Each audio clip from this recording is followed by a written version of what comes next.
Сябры, ўсіх вітаю на нашем таким маленьком, уютненьком канальчике экстремистском, где мы ладим дебаты по выборах у Координацыйную раду.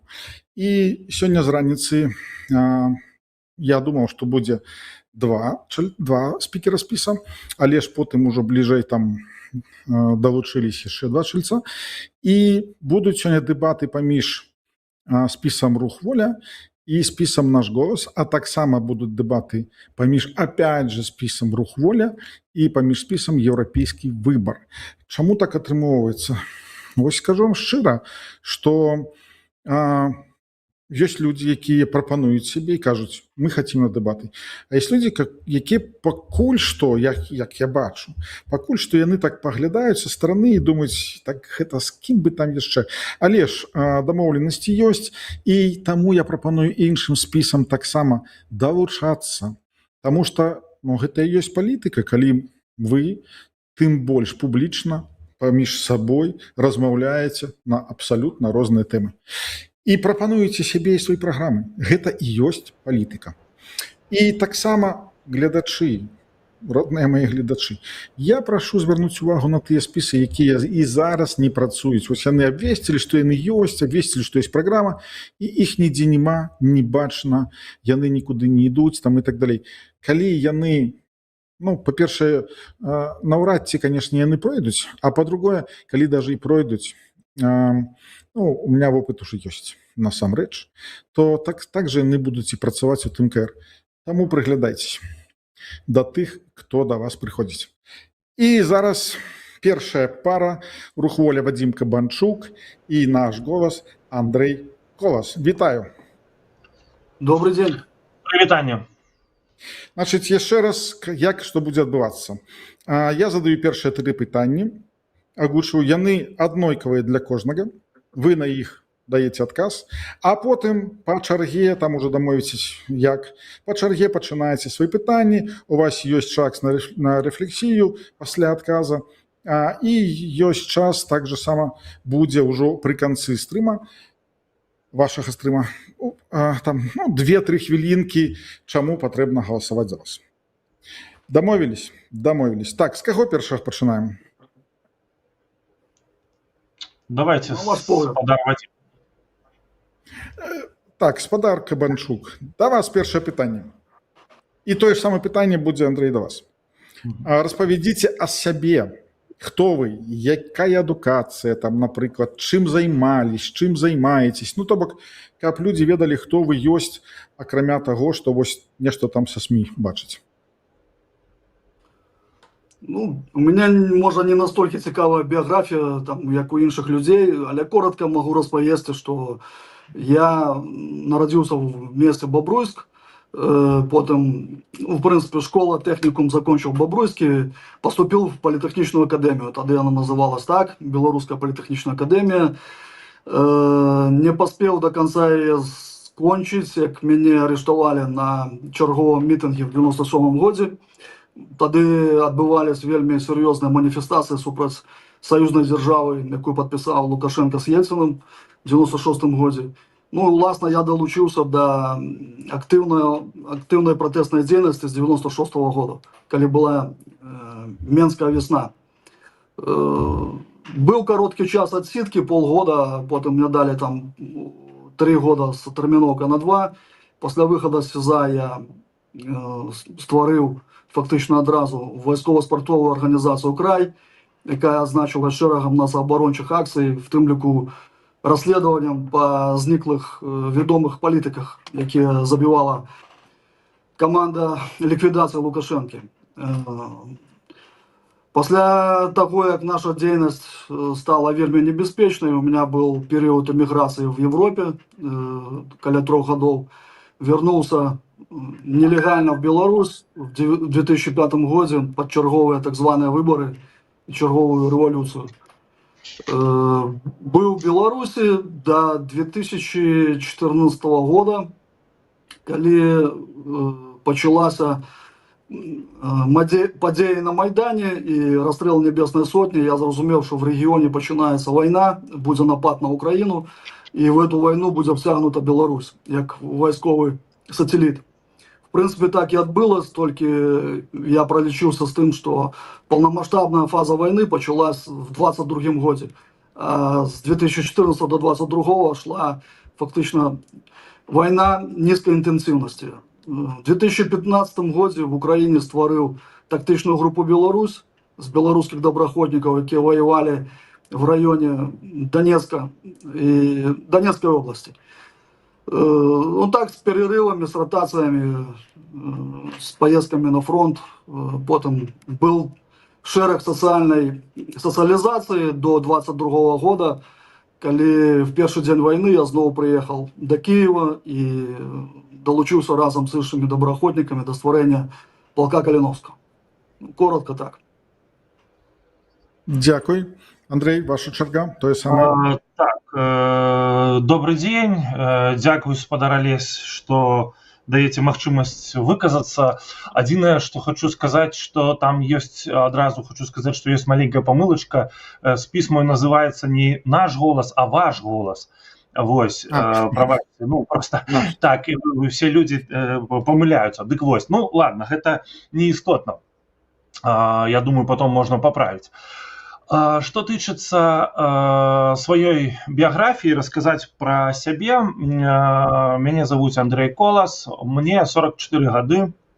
Вось, я маю 3 адукацыі, з іх 2 вышэйшыя, і ўвогуле я гісторык і выкладчык. Значыцца, я скончыў у нулявых БТБУ імя Максіма Танка, таксама пасля скончыў еўрапейскі гуманітарны універсітэт, які вось, дарэчы, недавно прызналі экстрэмісцкім формированием альбо экстремистской организацией. Вось. И по специальности историк, бакалавр истории. Значит, что я рабіў, скажем так, на Беларусі? Я выкладаў у Ваўкавыскім каледжы 11 год, таксама трошечки выкладаў у Гродзенскім дзяржаўным універсітэце імя Янкі Купала, бо я там вучыўся у аспірантуры. Вось, але скончыць яе мне па палітычных матывах не ўдалося. Вось, таксама я 8 год быў дырэктарам маёнтка «Падарожск». Гэта такая турыстычная арганізацыя, якая аднаўляла маёнтак, сам стары занядбаны панскі. І я рабіў музей беларускай шляхты. Вось, ну, дарэчы, часткова я зрабіў такую часовую экспазіцыю ў музеі. Ну, на жаль, у 2020 годзе ў сувязі з пачаткам рэпрэсій я быў вымушаны з'ехаць, быў пад пераследам, неаднаразова быў затрыманы. Вось, атрымаў свае суткі, і пасля таго, як я адсядзеў суткі, я зразумеў, што на Беларусі мне пагражае даволі такі доўгі турэмны тэрмін, і я не памыліўся, так, зараз на мяне заведзена там, не ведаю колькі, больш за 5 крымінальных спраў. Вось, таму мне прыйшлось як бы хутка уехаць з Беларусі, і зараз я ў Варшаве, у Польшы, ну вось, вырашыў балатавацца ў каардынацыйную раду, стварыць свой спіс, сваю ініцыятыву. Ну, гэта мы трошачкі пазней.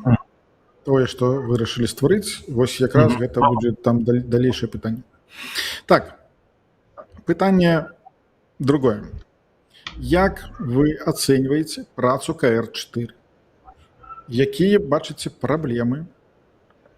Што зрабіць, каб КР ўжо 4, то бок КР-3, прабачаюсь, як вы ацэньваеце працу КР-3, і каб зрабіць так, каб КР-4, ну, людзі неяк інакш да яе ставіліся, таму што, ну, я ведаю, што гэта за праца, але ж шмат людзей, і я ведаю, што і тая ж медыаслужба добра працавала, і там распавядала, і праглядаў іх, і ўсё.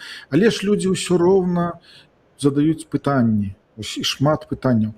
Так вось, ацаніце, таксама зрабіце ацэнку, каб ведаць, як зрабіць так, каб людзі ўсё ж такі КР успрымалі, ну, лепш, скажем так. Вадим. Так, ну давайте начнем с того, что белорусы позбавлены права выбираться и быть обранными с 94 года, когда прошли первые и опошние адносно справедливые выборы в Беларуси, где наш народ вырашил проголосовать за Александра Лукашенко. С тех пор про ніякие там честные выборы, ні про ніякие представничі інституції говорити немагчыма. Зараз ми бачимо певну еволюцію, коли білоруська громадськість вирішила аднавіць представничий орган. Зразумела, што в тых варунках, якія мы зараз маем, гэта фактычна галасаваць могуць людзі толькі, якія знаходзяцца в эміграцыі.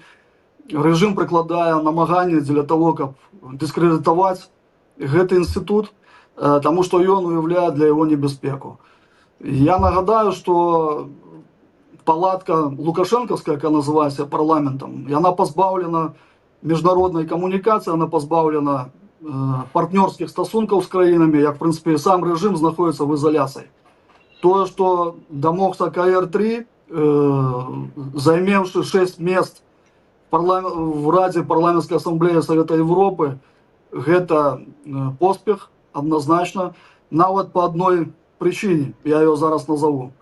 Дзякуючы таму, што там знаходзілась прадстаўнік КР-3, спадар Латушка, вынес прапанову аб тым, каб зрабілі паправку і далучылі Лукашенку да міжнароднага трибунала, які зараз фармуецца по выніках войны в Украине. Зараз адбылась еще одна коммуникация, пакуль что я не буду раскрывать ее змест, где гэтай справе дадзена хада.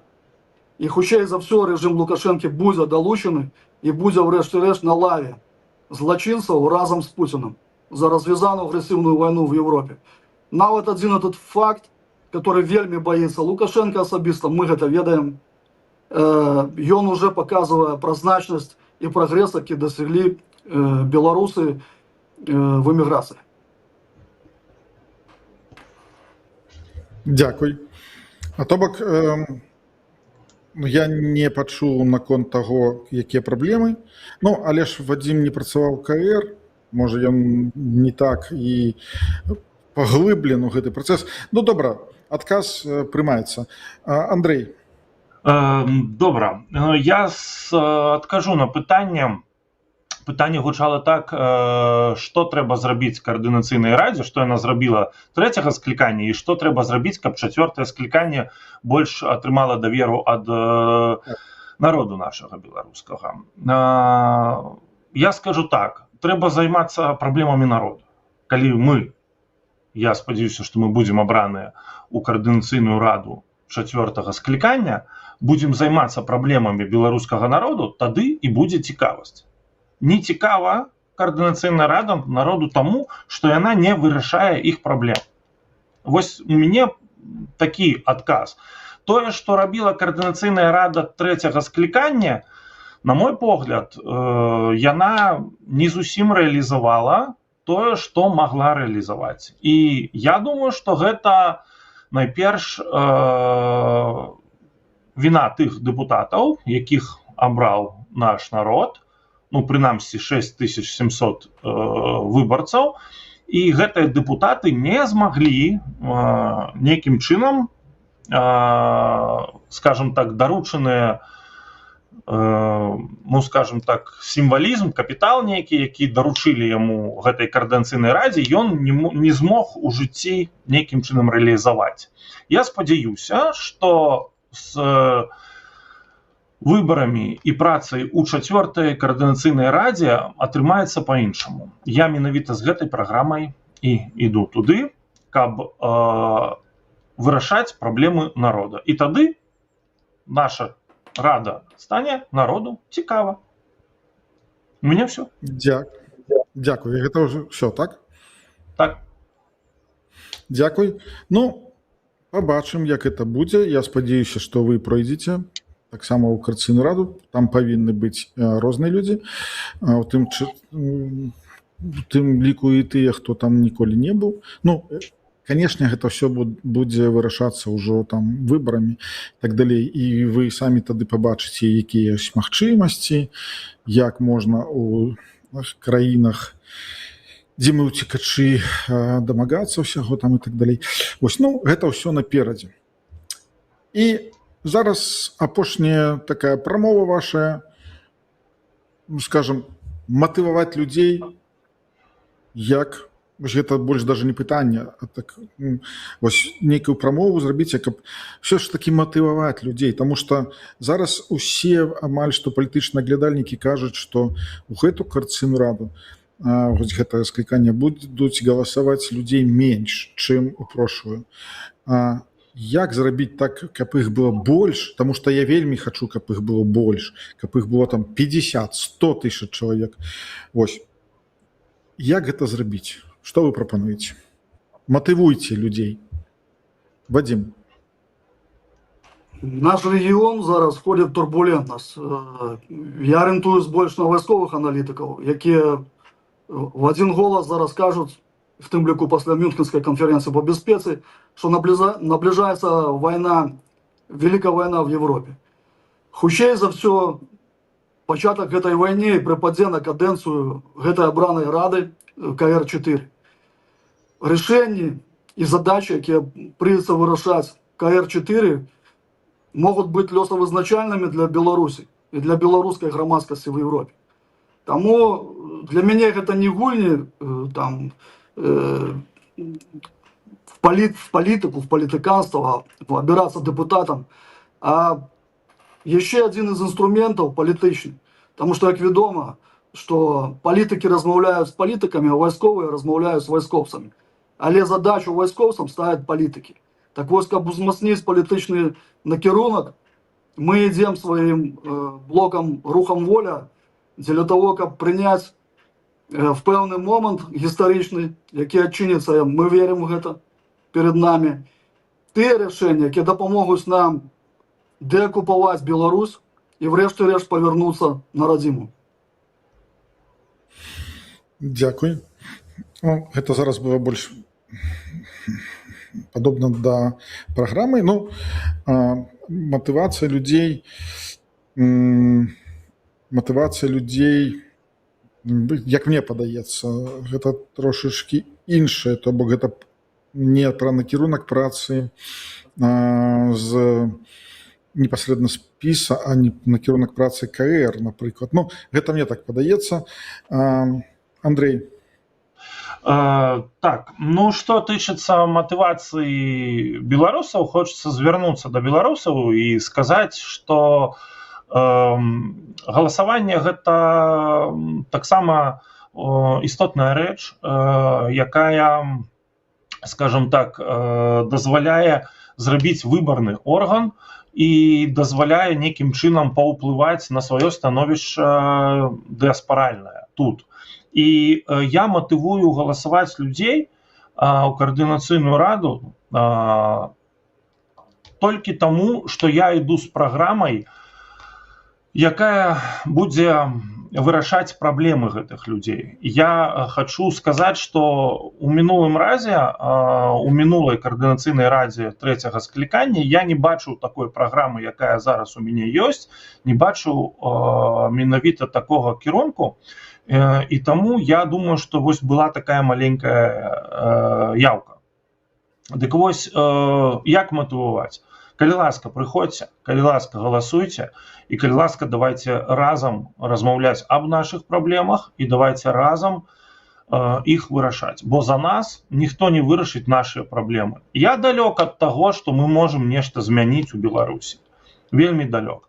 Але я разумею, што тут, за межамі Беларусі, мы можам вырашаць праблемы, нам не хапае, ну, скажем так, сувязі паміж інстытутамі, якія нас прадстаўляюць, і самой дыаспарай, самімі людзьмі, якія, на жаль, зараз пражываюць па-за межамі Беларусі. Дык вось давайте зробім гэту сувязь, прыходзьце галасаваць, будзем разам працаваць над нашай будучыняй. Все. Дзякуй. Таксама трошачкі пракаментую. Ну, сувязь зваротная ўсё ж таки больш-менш есть, але ж знізу, але ж зверху, ну не ведаю. Вось, але ж добра, і добра, што вы ідзеце абодва спіса, таму што адзін спіс я так для сябе зараз гэта больш каб паспрыяць неяк на тое, што ў Беларусі, а другі спіс каб паспрыяць больш на тое, якое становішча ў людзей тут, якія знаходзяцца за межам. Але ж зараз мы пераходзім да самага цікавага. Итак, первое пытанне задае Вадим Кабанчук.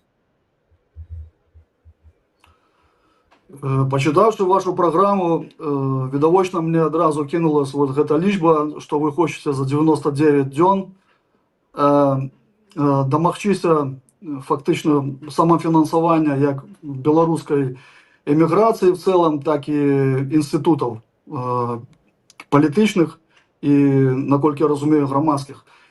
Скажыце, калі ласка, калі вам не атрымаецца на працягу гэтага тэрміна выканаць сваю праграму, вы распускаеце сваю фракцыю в КР? Добра. Так, па-першае, вось перадо мной тут ёсць моя праграма. Я у праграме сцвярджаю наступнае. Што я магу нават зачытаць, так, са сваёй праграмы, што я ставлю самофинансование, пункт 3, самофинансование координаційної ради. Так? Координаційна рада не повинна жити за гранти, і ось менавіта для гэтага я хочу з гэтага пачынаць.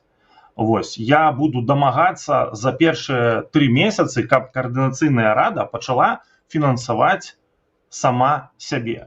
Вось, калі да гэтага далучацца беларусы альбо нейкі бізнес, я буду толькі рады. Але я готовы ад сябе, і ўсе чальцы маёй фракцыі таксама гатовы скідвацца на фінансаванне. Яны гатовы, і я гатовы, і я буду прапанаваць усім іншым удзельнікам не сядзець на грантах, а самім сябе фінансаваць. Гэта першае. Што тычыцца распускання сваёй фракцыі? Ну, па-першае, я яшчэ туды не прайшоў. Калі я туды прайду, я буду рабіць ініцыятыву, якая будзе, калі мы не запустим сам механізм координаційнай рады для народа, калі мы не запустим, не павернем координаційную раду да дыаспоры, ну, у такім разе я буду, канешне, ініцыяваць роспуск яе, буду, скажем так, выстаўляць на галасаванне гэтае пытанне. Вось. Самофинансование, что докладно написано в моей программе, я могу прочитать. У меня написано докладно наступное. Пробачьте, зараз. Вось. У меня написано наступное. Принцип. Координаційна рада не повинна жить за гранты. У спісе блока «Ваш голос» толькі людзі, якія аплочваюць сваё жыццё самі. Вось я сам аплочваю, не жыву за гранты. Гэта такая позиция, моя принциповая позиция. Что тычыцца самофинансования, конкретные кроки я вам зачитаю вельмі хутка. Публічная декларация доходов, и я могу ее задекларовать и всем показать, за что я живу не за гранты. Другое, это штомесячный сбор, які будзе празрысты самих депутатов, каб сами депутаты, ну калі нам народ уже не дапамагае, дык давайте сами себе фінансаваць. Третье, это падрабаванне ад іншых фракцый координаційнай рады раскрыць крыніцы фінансавання. Я буду гэтага патрабаваць, тому что я хочу, каб фракцыі жылі за свой кошт, а не за кошт Европы, Америки альбо кагосьці іншага. Вось. Ну і апошняе гэта стварэнне палаты фінансавага кантролю. Гэта публічны аўдыт бюджэтаў дэмакратычных структур. Ну, калі наши дэмакратычныя структуры подписываются беларусамі, калі яны называюць, што яны лідары беларусаў, калі ласка, давайте у выбарчым органе створым фінансавую палату, якая будзе кантраляваць публічны аўдыт. Мне ўсё.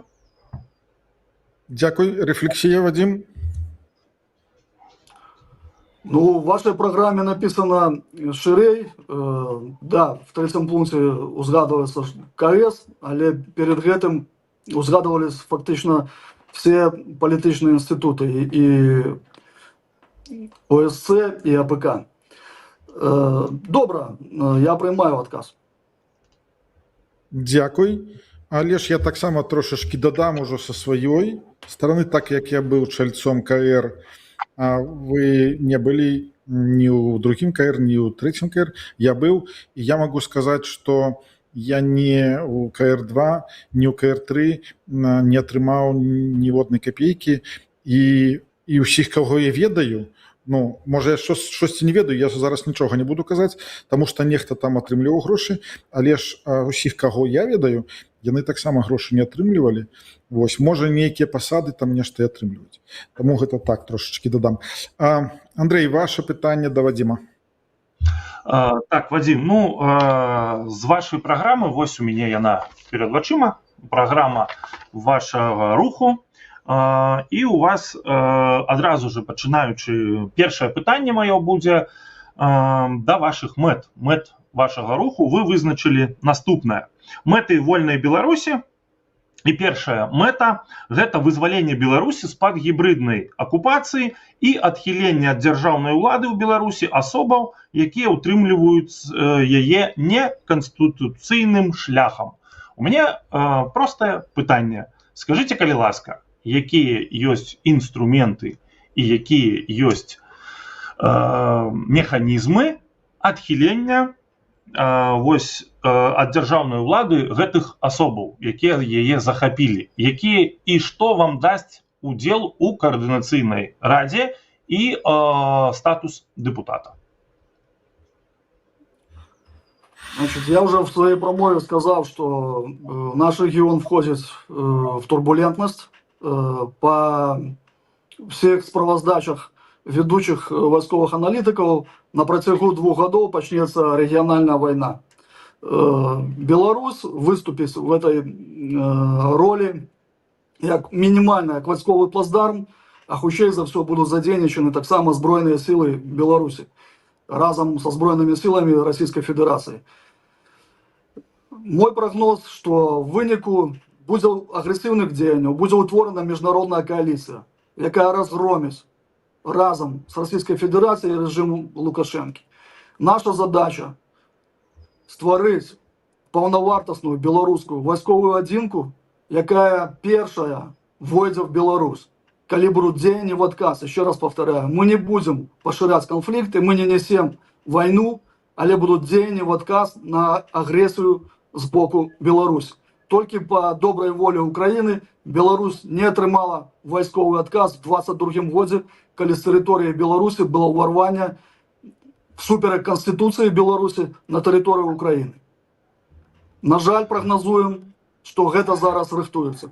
Мы бачим, что диктатор пачынае ледзьве не кожны тыдзень говорит, что трэба ім рыхтавацца до войны. Мабыць, он нешта ведае. Я бы хотел удакладніць пытанне, Андрей, прабач. Пры чым тут КР еще там было ў пытанні? Як праз КР вы так, будете добра. гэта КР гэта палітычная структура, гэта інстытуцыя, якая со своей прадстаўнічай функцыі мае будзе зацвердзіць дакументы, якія легалізуюць дзейнасць беларускай вызвольнай арміі і фактычна констатуюць факт пачатку операцию по вызволению Беларуси. Дякую. Андрей, ваша реакція. Так, ну як я зразумеў, то вы ідзеце ў КР, каб зацвердзіць нешта, ну, зацвердзіць армію некую такую, пакуль што не існуючую, так? І КР вам менавіта вось дае гэты механізм і інструмент. Вось для гэтага, як я разумею, вам патрэбна КР. Добра? Я ўсё пачуў. Тым ліку. Так, дзякуй. Пакуль у нас неяк не востра, пакуль. Трэба аганьку падкінуць. Вадзім, паспрабуй. Другое пытанне. Вот вы в своей программе призываете до прозрыстости, что тычется бюджетов, до открытости КР, и модное слово транспарентности и так далее. У вас есть разумение, что мы находимся на войне? Вот вам давали сутки, вы сидели сутки, мне дали 25 годов заочным судом и еще нескольким хлопцам с полка Калиновского. В этих воронках вы пропонуете однобоково подсветить и открыть дадзеныя, які цікавят режим в першую чергу. А что их цікавить, это высветление асабістай інфармацыі про людей, гэта высветленне крыніц фінансавання. І як долучаюсь до ведучого, наколькі мне вядома, в КР депутаты не атрымліваюць ніякія заробкі, яны не живут на гранты. Можа быць, у вас ёсць іншая інфармацыя. Мне просто цікава, як мы аднабакова, як дакладней вы аднабакова закликаете в заведомо проигрышных умовах подсвечивать свои деяния для режима. А режим будет користаться этой информацией для узмацнення прессинга, для проведения своих комбинаций спецслужбистских, які они уже проводят по чальцах этого КР и будут проводить по чальцах КР номер 4. Калі ласка, я дакладна можна удакладніць пытанне, тому што я прамову пачуў, вось можна канкрэтнае пытанне. Пытанне в тым, что я особисто готовы предоставить дадзеныя по своей персоне только людям, которым я доверяю. Ці готовы вы и сябры вашей фракции пройти полиграфную проверку перед тем, как я буду открывать особистую информацию про себе чи сябры нашей фракции? Добра, я так збольшага зразумеў ваше пытанне. Значыцца, ну, па-першае, вы казалі пра тое, што я прапаную адкрыць дадзеныя. Пра адкрыць дадзеныя я не кажу, я кажу пра палату, якая будзе праводзіць аўдыт. Гэта не значыць, што все дадзеныя мы павінны выкладваць у агульны доступ. Але без аўдыта, я лічу, немагчыма функцыянаванне нейкіх пэўных інстытутаў, якія прадстаўляюць беларусаў. Зразумейце, без аўдыта. Бо я не ведаю, хто іх фінансуе, за якія грошы. Вось, калі гэтыя інстытуты падпісваюцца намі як беларусамі, то я думаю, што Координацыйная рада, як выбарны орган беларусаў, павінна стварыць палату, не абавязкова бегаць і ўсім дакладваць, хто там фінансуе і што там робіць. Але ж контроль павінен быць, не павінна быць бесконтрольна. Тое самае, як я ведаю, што і ў палку Каліновскага таксама не было контроля і былі карупцыйныя скандалы. Вы разумееце, як чалавек, што контроль павінен быць. І гэта нармальна, калі ёсць контроль. Што тычыцца поліграфа, я хацеў, канешне, ужо на апошняе пытанне вам задаць, вось менавіта. Ну, вы уже папярэдзілі мяне в адзін, таму, калі ласка, я уже пятае пытанне некае іншае, як бы, задам, я адкажу. Так, пятае пытанне у мяне было такое. Дзе і калі я магу прайсці поліграф? Я, як лідар спіса «Ваш голас», готовы пройти полиграф, назовите, калі ласка, месца і дату. Вось і все, без проблем. Я готовы гэта зрабіць, і я таксама падтрымліваю гэтую ідэю, я буду прапанаваць гэта зрабіць усім чальцам, прынамсі усім лідарам усіх спісаў. Гэта нармальная, па мне, дык заява, но калі вы прапануеце, вось я ведаю, што рух «Воля» прапанаваў і ў мінулай, у трэцяй кадэнцыі Координацыйнай рады ён прапанаваў поліграф, так? Было такое. Калі ласка, ну так калі вы прапануеце, скажыце, дзе і калі. Все, у меня вось, як бы, пятае пытанне здымаецца, я готовы гэта зрабіць. І яшчэ некалькі чалавек з майго спіса таксама готовы, без праблем. Дзякуй. Я зараз хуценька адкажу тут аднаму чалавеку, бо ён да мяне звярнуўся непасрэдна. Але ж добра, што вы пятае пытанне знялі, таму што праходжанне поліграфа гэта больш не тычыцца, можа, выбару КР, і таму будзе добра, калі вы там пятае зробіце. Но наконт поліграфа ўсе пачулі. Але ж тут мне пішуць: спадар Кабанаў, чаму вы баіцесь задаваць пытанне мае? Ну, па-першае, спадар, я не баю тым больш задаваць пытанні. Я ніколі нікаго не баяўся, тым больш такіх, як вы. Значыць, гэта па-першае, а па-другое, у нас фармат такі, што тут пытанні задаюць госці друг другу. Вось, таму, калі вы не хочаце, каб я вас заблакаваў у чаце, лепш не правакуйце, бо будзе... Далей, значыць, спадар Андрэй, вашае пытанне. Добра, пытанне нумар 2 таксама з вашай праграмы, і гэта простае пытанне. Чытаю, да чаго я задаю пытанне. Рух Воля ставіць перад сабой наступныя задачы. І адразу першая задача – стварэнне і папаўненне беларускай вызвольнай арміі. Я як чалавек, гісторык, які папрацаваў у архівах і бачыў, што такое армія, армія краёва, што такое партызаншчына. І маштабы я бачыў. І я сын ваеннага, я разумею, што такое армія, і ўнук ваеннага. У мяне да вас простае пытанне.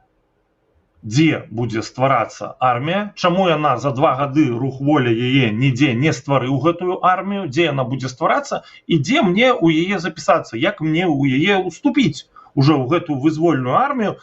Ну, за якія кошты, за якія сродкі? Таму што мы самі сябе не можам коордынацыйную раду тут утрымліваць, а вы хацеце, каб мы утрымлівалі армію. Вы представляеце, армія, ну, па мне дык, гэта десяткі тысяч чалавек, якіх трэба карміць. Все, пытанне простае, калі ласка. Ну, вы як гісторык павінны ведаць пра легіянерскі рух падчас Першай сусветнай, падчас Другой сусветнай вайны. Армии стварались, легионы, легионерские структуры стварались не на территориях своих уласных держав. Это легионы Пилсудского, которые обновили незалежность Польши, где вы зараз и живете. Это чешские легионы, которые обновили незалежность Чехословакии. Это приклад Шарля де Голля, который створил рух «Свободная Франция», а потом несколько бригад, которые переросли в дивизии. И все они брали ресурсы поза межами своей батьковщины, потому что они были на выгнании. И это люди вырашили питання з ресурсами. Коли надійдуть сприяльні умови, білоруська визвольна армія стане речовісністю. Зараз просто рихтується під її подмурок, закладаються шматлікі механізми і зроблено вже шмат праці. Тому це питання нашої ближайшої будущини. Еще раз нагадаю, что мы зараз знаходимся на гістарычным разломе, и гэтым лёсавызначальным часам мы скарыстаемся. Улічыўшы памылки наших попередников, амаль 100-гадовыя, якія в 1918 годзе здолели обвесить Белорусскую Народную Республику и обвестить суверенитет, але, на жаль, не здолели стварыць эффективные силовые структуры, каб абараніць гэтую незалежнасць. Рефлексія. Дзякую, спадар Вадзім. Я правильно зразумеў, што вы зноў-такі прапануеце, кажаце, што ў бліжэйшыя 2 гады будзе створана гэта армія, таму што будзе лёсавырашальныя падзеі, і ў гэту армію дзесяткамі тысяч уступяць беларусы, і фінансавацца ўсё гэта будзе за кошт грантаў, то бишь амерыканцаў, еўрапейцаў і, не ведаю, там арабаў, прынамсі, альбо кітайцаў. Ну, я так зразумеў ваш адказ.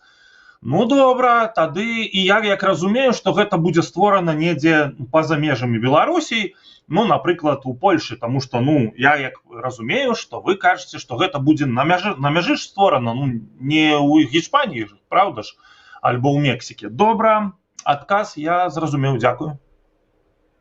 Можно ремарку мне вставить? Я не казал про десятки тысяч людей, только час покажет, сколько там будет людей. Мне, конечно, мне бы хотелось, чтобы там было десятки тысяч. Ну, потенциал белорусской диаспоры по наших оценках дозволяет зараз створить пару бригад, и на гэта ёсць люди, и в том ліку люди, которые прошли зараз войну в Украине. Дякую. Дякую, я зразумеў. Просто тады пішыце бригады, калі ласка, а не армія. Ну, а то вы так называеце армія. Ну, тады пішыце стварэнне беларускіх бригад. Ну, так будзе правильно. Ну, вы разумеете розницу так, паміж тактичной адзінкай и агульной назвой? Как вы кажете, что вы по там лезвию не войсковец, батька у вас был и дед, и вы историк. Так бригада это тактичная адзінка, а армия это агульная назва. Так, я прапаную на гэтым скончыць. Быў адказ і все. Значыць, гаспадар Вадзім, ваше пытанне. Трэцяе ўжо пытанне. Сходячи з того, что написано в вашей программе, вы схиляетесь до того, что КР наогул як институция это некий имитаційний орган. У меня такое питання: навошта, для чого ви туди йдете? Я дякую за питання. Я кажу, што КР гэта імітацыя на дадзены момант, а я туды іду, я вам зачытаю нават, што я туды іду, каб зрабіць каардынацыйную раду палітычным інстытутам для народа. Канешне, зараз так, гэта, ну, прынамсі, нейкая імітацыя органа, гэта не праца з народам, не праца з дыаспорай. Зараз гэта некая інстытуцыя, у якую я спрабую прынесці нешта новае, каб яна пачала працаваць для народа, ну, у большай ступені, канешне, для дыаспоры, якая па-за межамі, і ў меншай ступені для тых, хто знаходзіцца ў самой Беларусі. Я не кажу, што яна бесполезная як сам інстытут. Я кажу, што каардынацыйная рада займаецца зараз трошкі не тым. Вось. І заўважце, по маёй праграме, якую я выклаў, я менавіта адзіная, яна адрозніваецца ад усіх праграм, яна накіравана для таго, каб змяніць гэты інстытут. Бо ні адзін блок, ні адзін спіс не кажа аб тым, што каардынацыйнай радзе патрэбныя рэформы. Все кажуць пра некія рэчы, пра Беларусь, пра санкцыі, пра вызвольную армію, яшчэ пра нешта. Ну, калі ласка, ну давайте мы падумаем, куды мы ідзем і навошта мы ідзем і што мы павінны з гэтым зрабіць. Вось і ўсё. Таму закончу. Каардынацыйная рада гэта вельмі добры інстытут і інструмент. Я не называю яго імітацыяй, я кажу пра тое, што ён зараз займаецца імітацыяй дзейнасці, а не тым, чым ён патрэбна, чым ён можа займацца. Ну, неяк так. Гаспадар Вадзім, рэфлексія? Добра, приймаю адказ.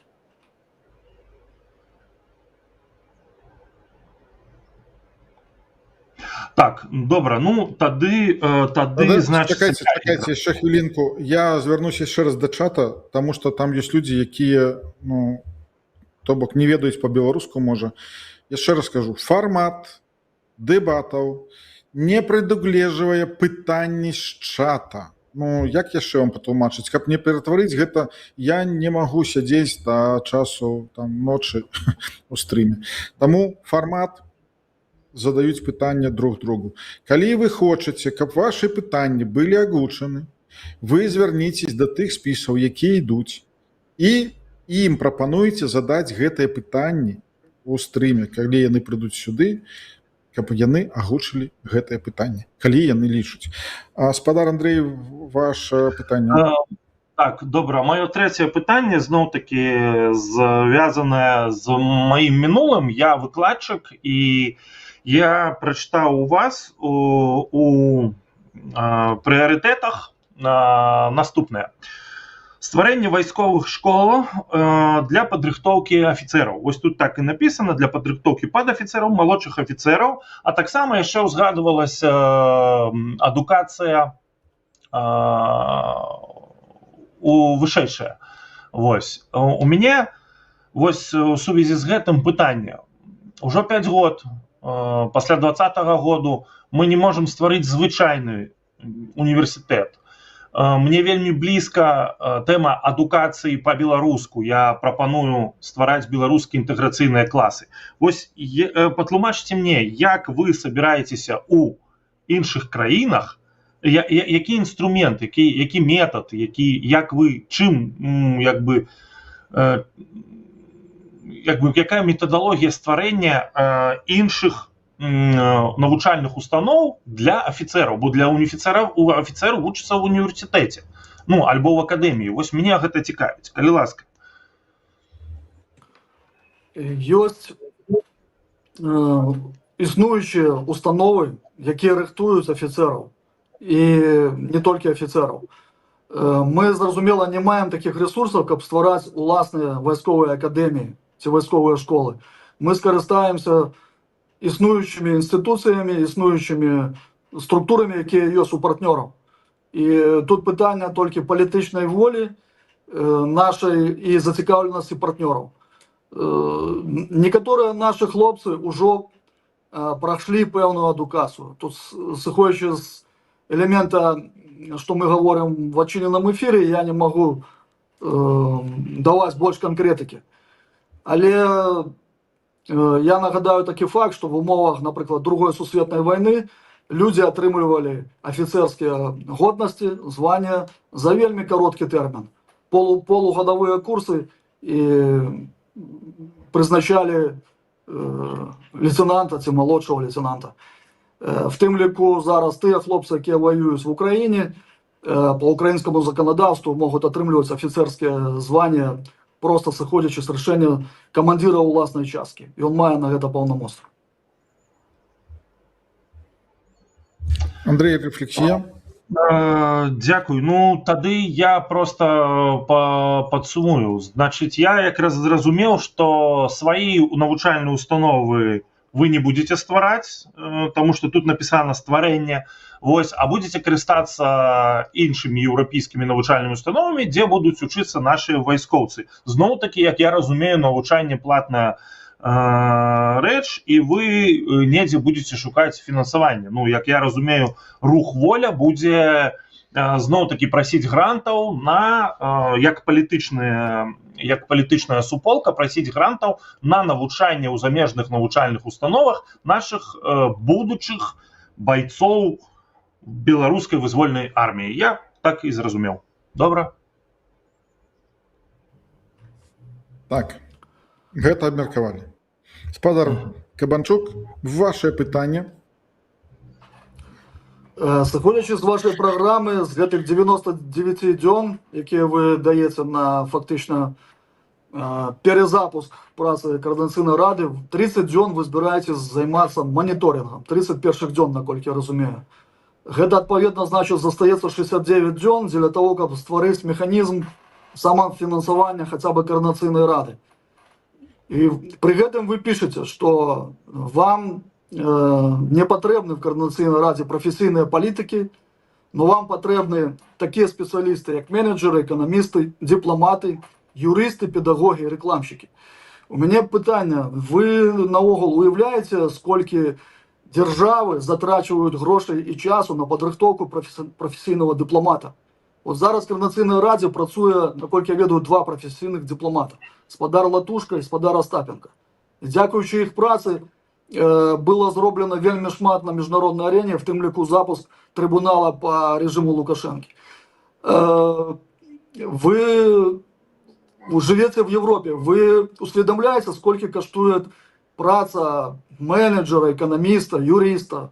Гэта з якіх крыніц, з якіх ресурсов все это будет оплачиваться? Так, я усведомляю, колькі што каштуе. Я быў таксама і на Беларусі дырэктарам, і тут быў дырэктарам. Я разумею, колькі, што такое зарплатная ведомасць і гэтак далей. Я скажу так, я лічу, што для Координацыйнай рады патрэбны спецыялісты, якія будуць займацца праблемамі беларусаў тут, у Польшы, у Літве, у Грузіі, а не людзі, дыпламаты, якія будуць ездзіць, альбо не толькі дыпламаты, альбо там розныя, господи, прасці, людзі, якія прадстаўляюць беларусаў. Яны не будуць ездзіць па свеце, недзе выступаць, займацца тым, прасоўваць нейкія беларускія інтарэсы, але ж не займацца рэальнай патрэбнай дапамогай. І рэальнай патрэбнай дапамогай могуць займацца людзі без, са звыклай адукацыяй, з такой адукацыяй, як ёсць людзі-псіхолагі, у мяне ў камандзе ёсць людзі-настаўнікі, якія могуць працаваць з беларускімі дзецьмі. У мяне ў праграме адукацыя гэта істотная рэч. Ёсць людзі-псіхолагі, якія будуць памагаць тым самым і нашым добраахвотнікам, якія вернуцца з вайны альбо ўжо з'ехалі ветэраны нашай вайны.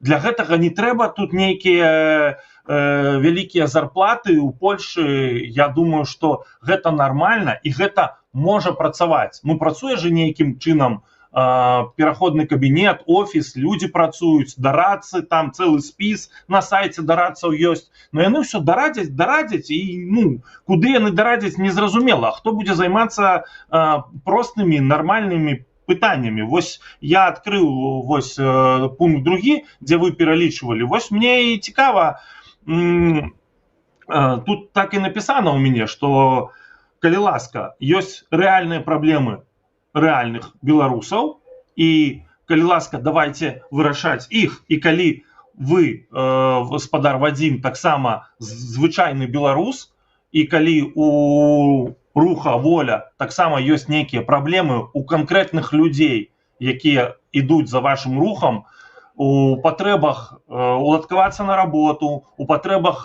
кансультацый псіхолагаў, альбо яшчэ ў нейкіх патрэбах ветэранаў, а за вас ідуць ветэраны, дык давайте вырашаць праблемы канкрэтна ветэранаў, а не думаць пра тое, як мы створым некую армію, будзем вучыць там наших афіцэраў і гэтак далей. Мы пра гэта, канешне, думаем, і я б гэтага вельмі жадаў. Але ж, прабачце, я ўжо за 2 гады, Воля ж ўжо 2 гады была ў Коардынацыйнай радзе, не пабачыў нейкіх крокаў да вашай праграмы. Дарэчы, ваша праграма вельмі падобная да той праграмы, якая была ў Коардынацыйную раду нумар 3. І вось пра гэта ў мяне будзе яшчэ наступнае пытанне. Дзякуй. Рефлексія. Добре, я приймаю. Дякую. Так, спадар Андрей, ваше питання. Чацвёртае пытанне. У вашай праграме напісана пунктам 3 змаганне з палітычнымі групоўкамі калабарантаў. Я падкрэслю, хочу адразу сказаць, што я ганаруся тымі хлопцамі, якія зараз ваююць у Беларусі. Вось. І адразу хочу сказаць, што я падтрымліваю іх. Чакайце, спадар Андрей, у Беларусі, наколькі я ведаю, зараз якія хлопцы? У Беларусі, прабачце, на Украіне, гэта я загаварыўся. Добра. Губазик воюе. Вось, згодны. Меў я дачыненне з гэтай структурай, не вельмі прыемнае. Добра. Вось змаганне з палітычнымі групоўкамі калабарантаў. Вы, ваш блог у сваёй праграме, чытаю, даслоўна піша наступнае. Уже сёння распрацоўка, арганізацыя акцый грамадскага непадпарадкавання, фарміраванне антываеннага руху, сабатаж паставак зброі, вайсковай тэхнікі і паліва. Вось мне падаецца, у мяне пытанне, якім чынам, якія інструменты існуюць зараз зрабіць сабатаж і акцыі грамадскага непадпарадкавання ў Беларусі, ну тут же написано, ужо сёння. Вось як вы сёння, як ваш рух з дапамогай Коардынацыйнай рады, як вы, як дэпутат, зробіце акцыю грамадскага непадпарадкавання і сабатаж паставак зброі ў Расію. Вось ці небяспечна гэта для тых людзей, рукамі якіх вы гэта збіраецеся рабіць у Беларусі? Дзякую. Ну, по-перше, сам формат Координаційної ради предугледжує діяльність відповідно законодавству тих країн, в яких знаходяться депутати обрані в Координаційну раду. І ми не можемо діяти, порушаючи законодавство країн, в яких ми знаходимося. Це можна робити тільки з дозволу цих країн. Ми рихтуємо такі діяння, ми рихтуємо такі заходи до моменту, коли гэты дазвол будзе атрыманы. Я верю, што гэты час надыходзіць. На жаль, я дадам, потому што надыходзяць змрочныя сумныя часы. Але сама фракцыя «Воля», яна будзе рабіць узмацненне гэтага трэку на палітычным узроўні. То, што будзе адбывацца в поле, ну, фізічна ці кінетычна, гэта ўжо будзе кампетэнцыя, адпаведнасць іншых структур, но не фракцыі воля. Фракцыя воля створює толькі палітычныя перадумовы для такой дзейнасці. Зразумеў, значыцца, толькі палітычныя ўмовы для сабатажа і акцыі грамадскага непадпарадкавання. Ну, добра, я прымаю такі адказ. Калі вось распрацоўка і арганізацыя гэта не ваша праграма, то я бы просто выкрэсліў бы з вашай праграмы распрацоўку і арганізацыю. Вось, таму што, ну, як бы сабатаж такая справа вельмі цікавая, хаця дзякую за адказ. Ну і па апошняму пытанню у нас засталося. Спадар Вадзім, ваше апошняе пытанне. Калі падагульніць вот цалкам вашу праграму, вот ствараецца ўражанне, што эта праграма напісана такая для доўгай эміграцыі, уладкавання эміграцыйнага жыцця. І я не праслежваю тут, як кажуць, прычынна-следственных сувязей, па-расейскі кажучы, так? Чаму наогул мы апынулись в эміграцыі, беларусы? Из-за чаго?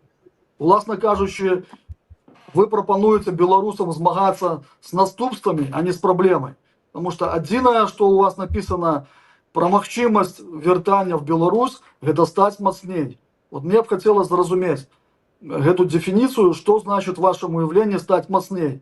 На 10%, на 20%, ці это павінны быць какие-то іншыя паказчыкі моцнасці, якія дапамогуць нам вярнуцца в Беларусь.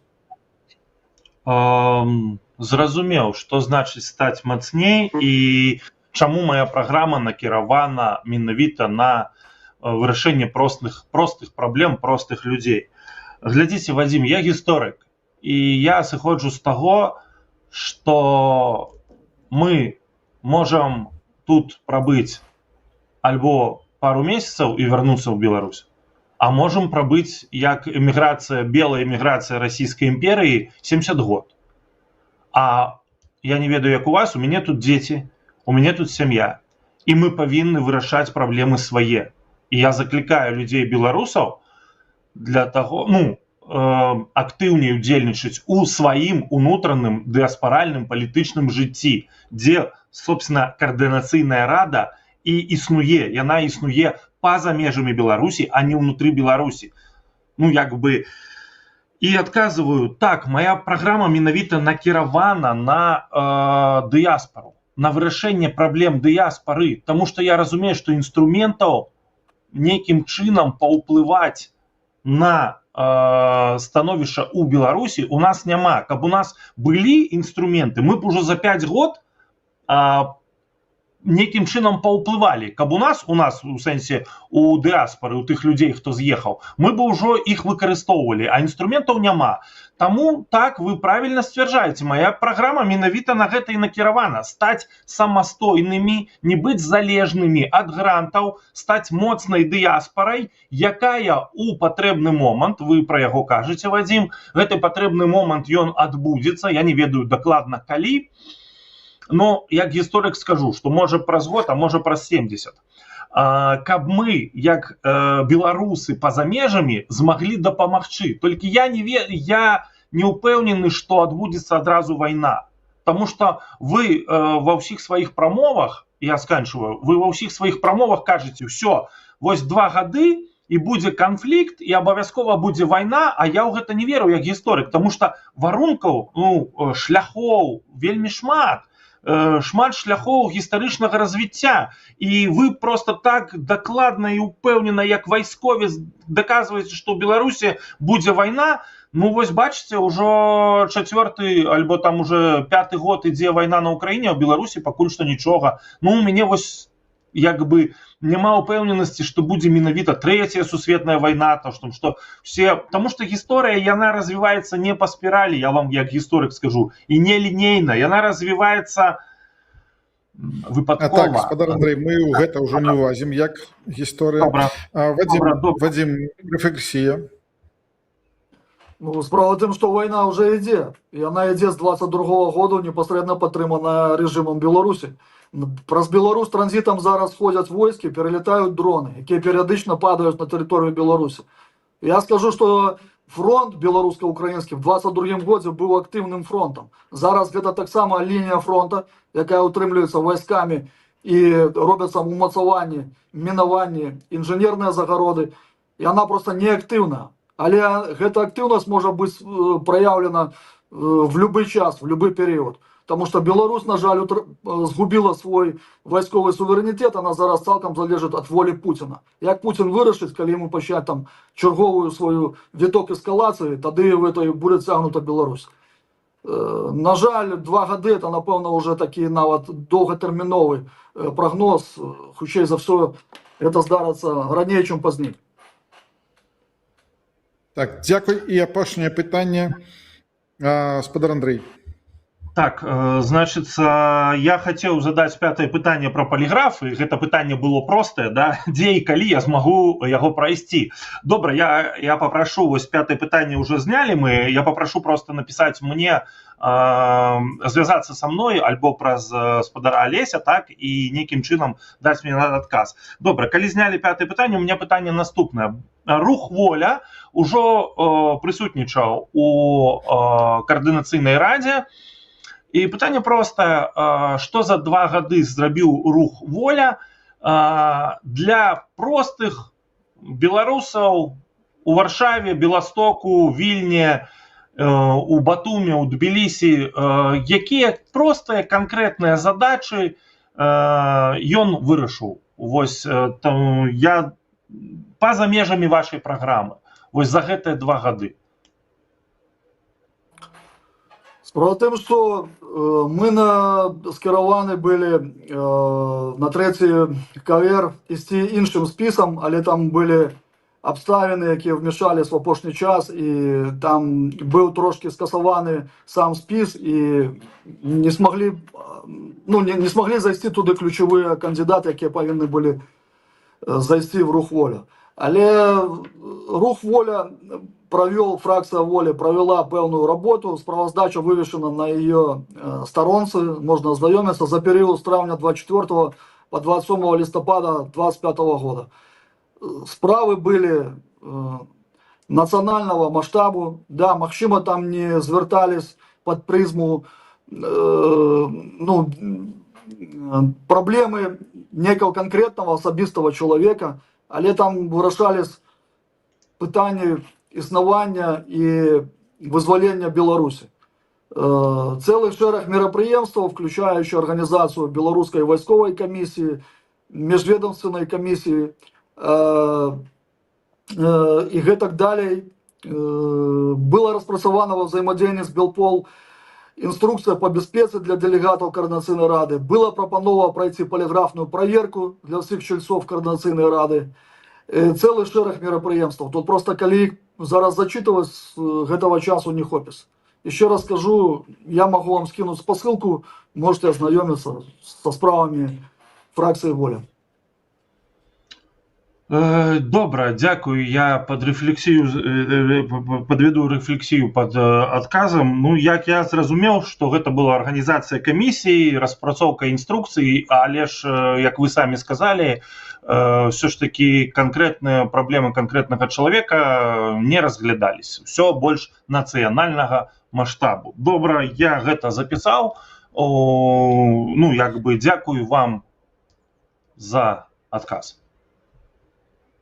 Итак, ну, мне размова спадабалась. Яна мне спадабалась больш тым, што вось апублічаны праграмы, так, і калі ідуць такія размовы, то гэтыя праграмы больш скрываюцца, то бок ёсць больш адказаў на іх, на тое, што, ну, як бы, вось, як яно ёсць. І гэта мне вось падабаецца. І зараз у вас ёсць магчымасць, хвілінка, 1,5-2, такую піар-акцыю «Галасуйце за нас». Прапаную, ну, як і пачыналі, спадар Вадзім. Ну, як наши глядачи уже зразумели, что мы ставимся за мету, может быть, масштабную, глобальную, але зараз живем в такие часы. Тому для нас прогнозований період вертання в Білорусі, ён надыходзіць. своими решущими деяниями мы подмацуем свою программу, свои словы.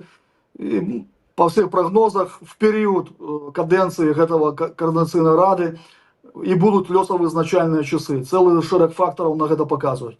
Таму я заклікаю наших мужных, адданых беларусаў, якія могуць галасаваць в гэтых умовах, поставіць, аддаць свой голас за волю. Мы вас не подведем. Дзякуй, Андрей. Что хочется напрыканцы сказать, я хочу сказать, что так, вельмі істотныя праблемы нацыянальнага маштабу, вельмі істотныя праблемы глобальнага сусветнага характару, трэцяе сусветная. Вайна на Украіне гэта вельмі сумныя рэчы.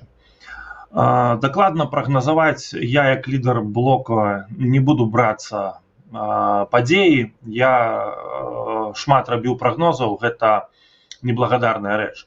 Я хочу призвать проголосовать за свой спіс под нумаром 1 вас, паважаныя выбаршчыкі, тому что я збіраюсь вырашаць менавіта ваши праблемы па-за межамі Беларусі, і гэтыя тры праблемы, скажем так, тры рэчы, якія я іду ствараць, гэта вельмі простыя рэчы. Стварыць суб'ектнасць і стаць незалежнымі, паспрабаваць сябе фінансаваць. Гэта стварыць беларускія інтэграваныя класы, вельмі простыя, гэта неабходна, каб захавацца нам як дыаспары. І гэта дапамагаць адзін аднаму. І ўсе нашы вельмі дробныя беларускія справы, добрыя, якія мы робім, зрабіць трошкі больш, зрабіць дапамогу юрыдычную адзін аднаму, зрабіць дапамогу псіхалагічную і ўвогуле дапамагаць адзін аднаму, таму што тыя інстытуцыі, якія зараз ёсць, яны працуюць, але недастаткова. Вось прашу галасаваць за свой спіс. Дзякуй за ўвагу. Дзякуй вялікі, што далучылись. Зараз мы будзем чакаць іншых гасцей. Жыве Беларусь. Жыве вечна. Жыве вечна. Итак, ну, я мои адчуванні кажу. Вы самі там таксама ўсё бачыце, але ж я лічу, што сённяшнія госці вось зараз гэтыя, яны ўжо былі трошачкі больш падрыхтаваны, чым на першым эфіры, таму што, ну, я так думаю, што побачылі там нехта, паглядзелі, то бок як гэта все выглядае, як трэба рыхтавацца. І тыя чальцы спісаў, якія таксама зараз ідуць у КР, вось я прапаную ім таксама вось, ну, побачылі, хто размаўляў, якія пытанні і так далей.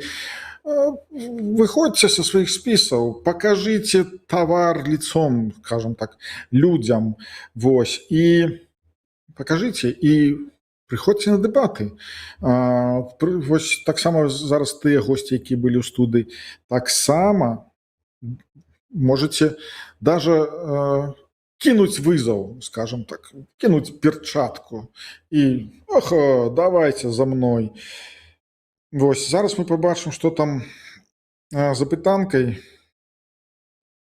Итак, Вадим Кабанчук, рух воля 64%, Андрей Ковас 14%, супроць всех 14%, и только 7% ужо было больше, не плануюць галасаваць.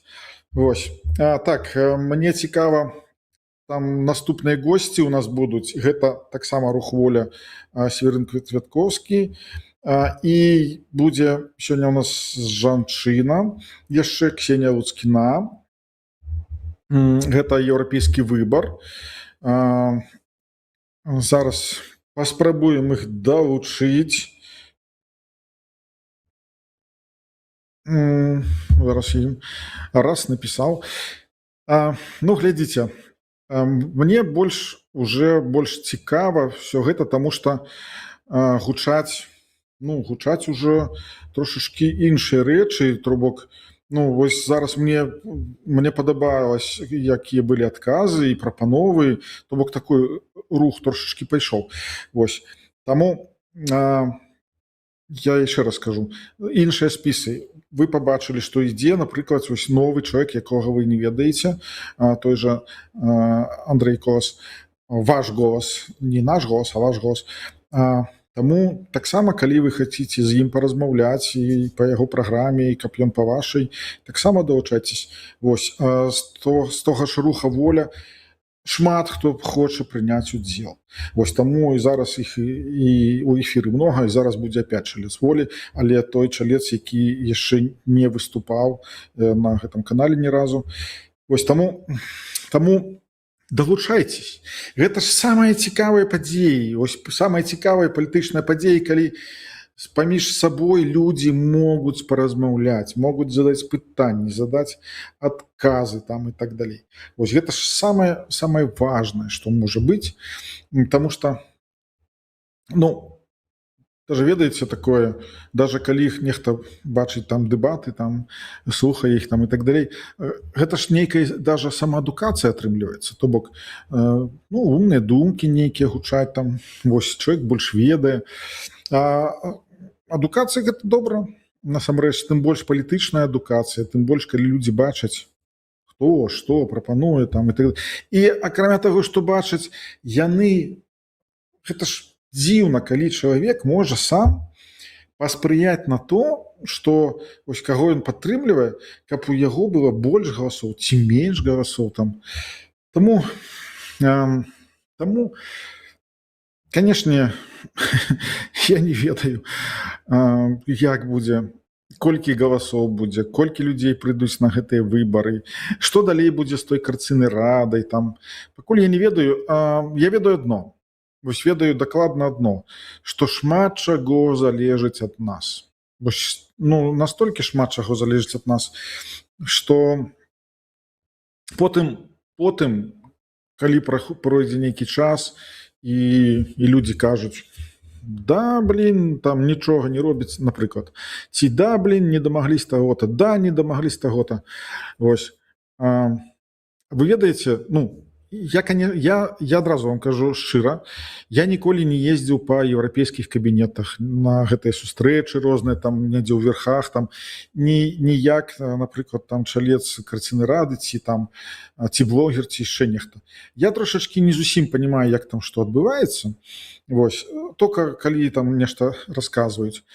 А вось просто, калі прыязджае там чалец карцінай рады, напрыклад, у якую-нибудь, там еўрапейскую структуру такую недрэнную, і кажа, послухайце, мы прадстаўнікі беларусаў, за нас прагаласавала 300 000 чалавек. 300. За Лукашэнку прагаласавала 30 чалавек, а за нас 300 000. Гэта як прыклад.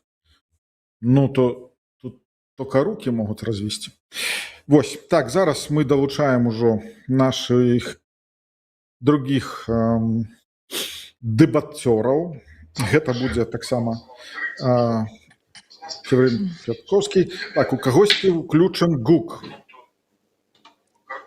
Вітаю вас. Вітаю, спадар Северин. Вітаю, Ксенія. Итак, значит, першыя 3 пытанні будуць маі. Яны тычацца абодвух. І пачнем мы па чарге, напрыклад, з Ксеніяй. Вось, а потым у вас ёсць магчымасць кожнаму агучыць сваіх 5 пытанняў, адказаць на 5 пытанняў. І рэфлексія, калі вам адкажуць, напрыклад, на пытанне, вы можаце таксама рэфлексію сваю, як вы да гэтага ставіцеся.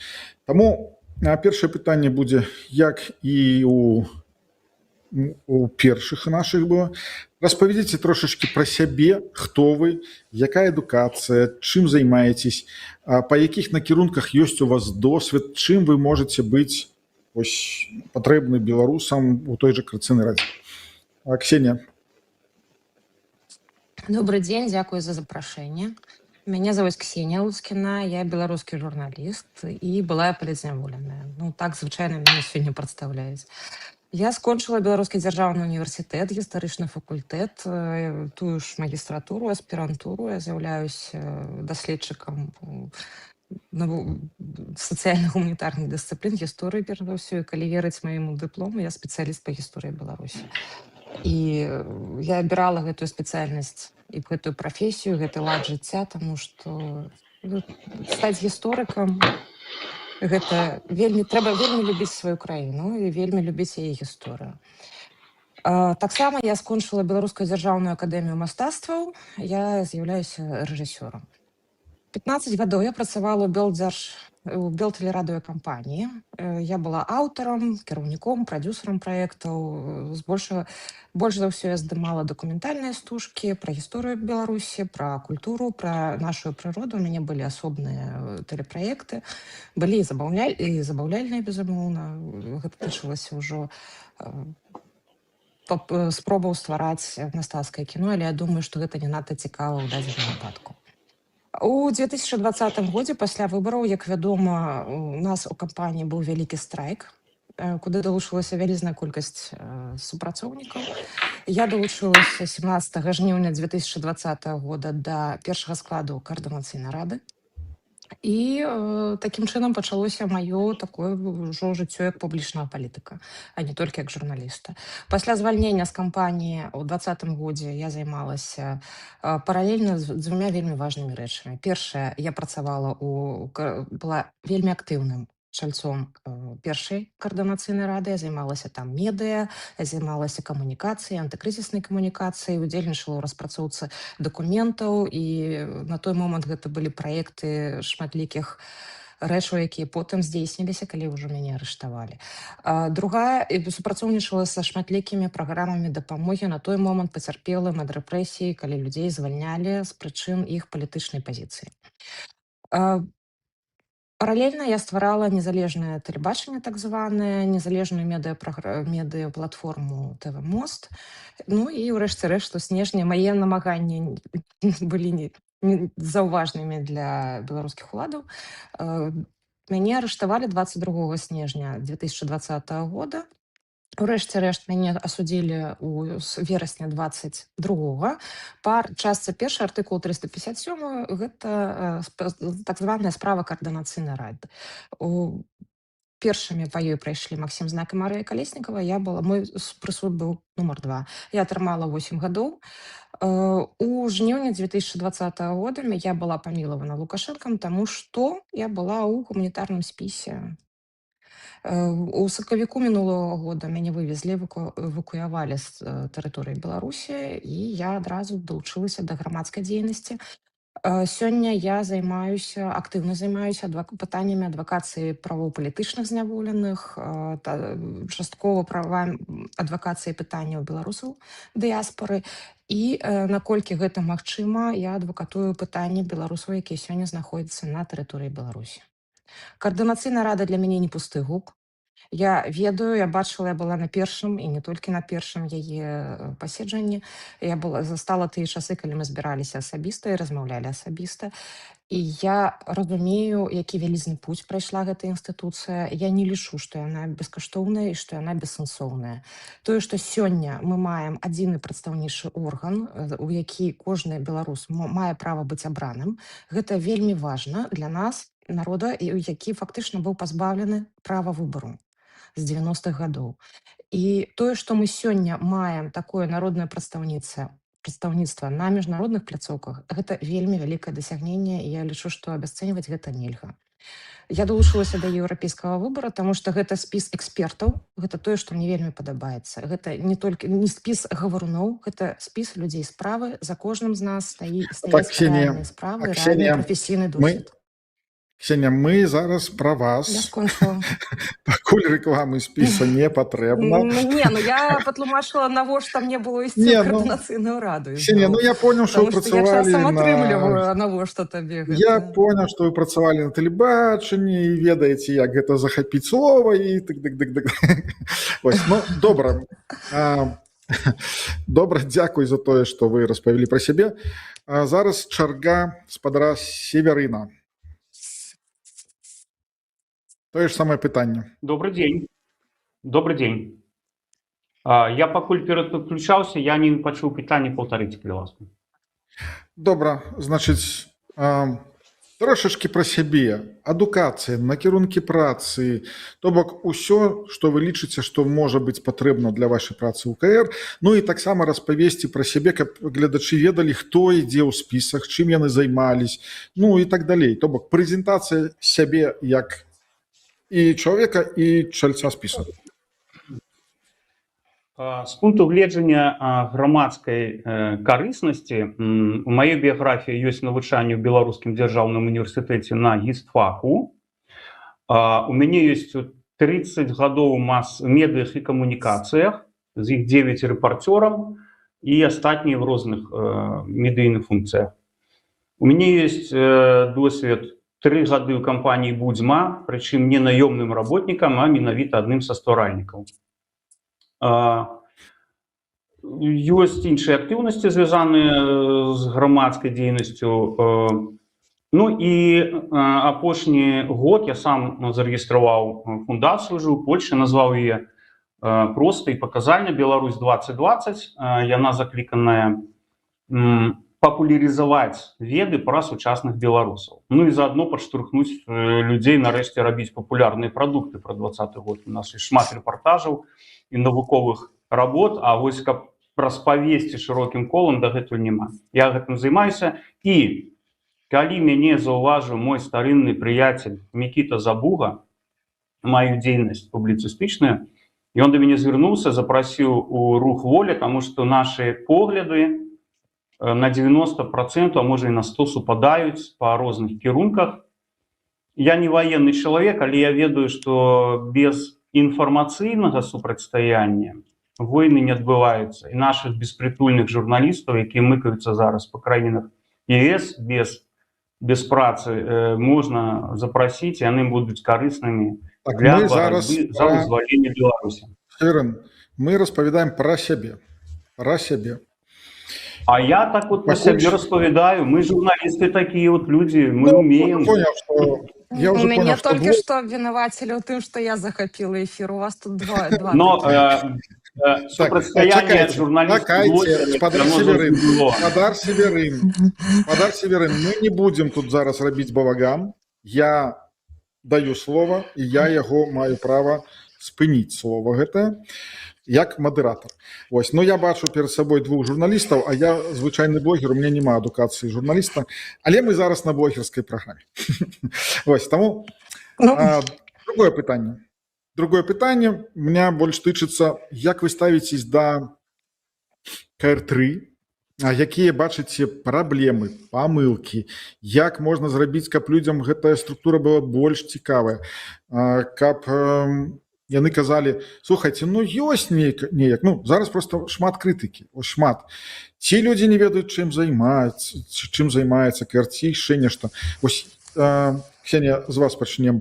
Як вы бачыце, вось, як адпрацавала КР3, якія ёсць праблемы і як іх можна вырашыць, калі яны ёсць з вашего пункта гледжання? Ну, на мой погляд, з добрага, гэта такі і плюс, і мінус, таму што вельмі шмат людзей, вельмі розных прадстаўлена ў КР3. І гэта з аднаго боку тое, за што крытыкуюць, таму што потым пачынаецца, што няма палітычнай культуры, няма экспертнасці і гэтак далей. Але з іншага боку гэта людзі, якія маюць права голаса, і гэта плюс. Гэта першае. Другое, я бачу вельмі... І, канешне, мне таксама ўсе гэтыя скандалы вельмі не падабаюцца. З іншага боку, у якіх парламентах гэтых скандалаў няма, і калі адбываецца такая дыскусія, пакуль мы фактычна намацоўваем шлях, куды ісці, значыць, гэты шлях неабходна прайсці, ісці далей. І таму, вось, я і казала, чаму мне спадабаўся еўрапейскі выбар, таму што гэта пытанне экспертнасці. На мой погляд, крыху не хапае экспертнасці ў сённяшнім складзе. З іншага боку, я бачу, што людзі вучацца. і гэта добра. Але ж самае галоўнае здабытак КР3 гэта безумоўна прадстаўніцтва на міжнародных пляцоўках, гэта прадстаўніцтва ў парламенцкай асамблеі Рады Еўропы. І я з'яўляюся сакратаркай дэлегацыі, я працую з чэрвеньскай сесіі у якасці сакратара дэлегацыі. Я бачу, што чальцы каардынацыйнай рады працуюць на дастаткова высокім узроўні, прадстаўляюць інтарэсы не сабе, а інтарэсы беларусаў. І гэта вельмі важна. Фактычна, ужо за гэта, нават на гэтым этапе можна сказаць, што КР нумар 3 свае задачы выканала. Дзякуй, спадар Свірын. Я пачаў прыглядацца да дзейнасці каардынацыйнай рады, стоячы на беразе Чорнага мора у курортным горадзе Кабулеце некалькі гадоў назад. І это было 3000 кіламетраў ад Польшы, Літвы і Беларусі. Я просто разумеў, што пасля 2020 года і 2021 утвараецца новая канфігурацыя ў сацыяльных адносінаў, прафесійных адносінаў, ідэйных адносінаў. Таму не трэба патрабаваць адразу ад каардынацыйнай рады, каб яна выконвала функцыю протипарламента, бо для таго, каб быў протипарламент, патрэбна, каб была протидзяржава. Таму я, в прынцыпе, мае думкі прыблізна як і у спадарні Луцкіной плывуць у тым кірунку, што мы знаёмімся з новай рэчаіснасцю, мы рэпрэзентуем новыя свае магчымасці ў новых умовах, і наступная рада мусіць быць заўжды лепшая, чым першая. Дзякуй. Першая, папярэдняя. Так, безумоўна. Я понял. Дзякуй. У меня была першая пара пытання трошачкі іншае, але ж я яго просто зараз перарабіў. Было пытанне, як прыцягнуць увагу людзей, каб яны галасавалі, там больш цікавілі справай працай КР там і так далей. Зараз я трошачкі яго парафразую. Як зрабіць так, каб людзі даведались, што КР ім патрэбен? Вось што трэба зрабіць, каб людзі сказалі: блин, гэта круто. Ксенія. Я лічу, гэта якраз таки адзін з мінусаў працы трэцяга складу КР, гэта такая недаработка камунікацыйная, але з іншага боку яны працавалі, і гэта добра. Магчыма, не заўсёды мелі магчымасць, здольнасці добра распавесці пра сваю працу і данесці належным чынам пра тое, што яны робяць, і паказаць рэальныя справы, якія ёсць. Таму у грамадства ўзніклі праблемы і непаразуменне, навошта гэта структура патрэбна. А вырашаць гэта неабходна, трэба супрацоўнічаць з беларускімі медыя, і мы бачым тую праблему, што не ўсе нашыя журналісты, гэта ёсць праблема. Мы тут абодва журналісты зараз дэбатуем, і у нас ёсць наш цэх, не заўжды разумеюць нашыя калегі, навошта патрэбна КР. І навошта ўвогуле гэтая арганізацыя, таму што існуе офіс, існуе кабінет, і падаецца, што не надта патрэбна каардынацыйная рада, але гэта зусім іншая інстытуцыя, у яе іншыя функцыі, і гэта неабходна праводзіць вялікую працу камунікацыйную. Я спадзяюся, што у каардынацыйнай радзе нумар 4 мы здолеем гэта пераадолець і добра распавядаць пра тое, што робіць рада, што робяць розныя чальцы, і засяродзіцца на рэальнай працы, а не толькі на скандалах. Як сказаў бы Дзміцер Лукашук, які меня чамусьці часта ўспамінае ў сваіх эфірах, як заўсёды вінаваты журналісты. Вось так бы ён і сказаў. Мы з вами, я таксама, я разумею, што трэба распавядаць і журналістам, а праз журналістаў і медыа працаваць з усімі астатнімі людзьмі. Так, гаспадар Свірын. Журналістыка – гэта люстэрка грамадства. Люстэрка не можа чалавеку распавядаць, як яму прычесацца. То есть, здаецца, наадварот все мусіць быць. Чаму бы не патлумачыць, што офіс Святланы Ціхановскай, разумееце, калі Святлана Ціхановская раптам скажа: я стамілася, я сыходжу, слухайце, дайце мне з дзецьмі пазаймацца нарэшце, то і офіса больш не будзе Святланы Ціхановскай, разумееце? То есть эта каманда будзе займацца чымсьці іншым. Тое ж самае, з пераходным кабінетам уже не так, канешне, але людзям трэба разумець, што нам патрэбны протапарламент для таго, каб у выпадку перадачы ўлады можна было з кімсьці мець справу, ну хаця бы тым же еўрапейскім уладам. А у нас пакуль што людзі ў такім стане псіхалагічным, што калі я пытаюся, так, а што вы будете пра 20-й год сваім дзецям распавядаць? Ось чалавек нарадзіўся, яму 5 гадоў будзе от хутка, ён праз год нарадзіўся. Ой, ну это он подрасце, сам разберэцца. То есть мне здаецца, што все ж таки стрэс і аб'ём інфармацыі, які людзі перажылі, ён настолькі магутны, што людзі пакуль яшчэ не гатовыя мысліць катэгорыямі праз 5, там, праз 3 гады, праз 5, праз 10 гадоў. Для іх это здаецца чымсьці далёкім. Таму я прапаную усім удзельнікам працэсу пад назвай Каардынацыйная рада в сваёй працы гаварыць пра нейкія больш канкрэтныя рэчы, да? Што ваша фракцыя можа мець, можа зрабіць канкрэтна для кагосьці. Вот пра нашу фракцыю я магу таксама пасля, калі вы дадзіце словы, я магу распавесці крыху з боку з еўрапейскага. Пакуль слова я не дам пра вашу фракцыю распавесці. Мы гэта будзем распавядзеце, калі будуць задаваць пытанні. Зараз у вас ёсць магчымасць кожнаму задаць пытанні, адказаць на іх і таксама адрэфлексаваць. І пачнем з пытання Ксеніі. У вашай праграме самы галоўны пункт гэта стварэнне беларускай вызвольнай арміі. У сувязі з гэтым у мяне не маглі не ўзнікнуць тут даволі шмат пытанняў, але самае галоўнае, і вы гісторык, і я гісторык, патлумачце, калі ласка, якім чынам вы збіраецеся гэта здзейсняць? На тэрыторыі якой дзяржавы, за якія грошы? Гэта шэраг, гэта комплекснае пытанне, якое ўключае ўсе гэтыя пытанні. Безумоўна. У некаторых ёсць надзея пераканаць украінскі палітычны бок, што ім патрэбная беларуская вызвольная армія, якая магла б на пачатку хаця бы кантраляваць поўнач Украіны, вызваліць, разгрузіць. Я разумею, што з палітычным бокам Украіны, пра палітычны бок Украіны лепш размаўляць з палітычнымі экспертамі, якія спецыялізуюцца, таму што мне здаецца, што там все так складана, што магчыма не да нас пакуль. Я чамусьці больш думаю пра Польшу і некаторыя іншыя краіны Еўразвязу.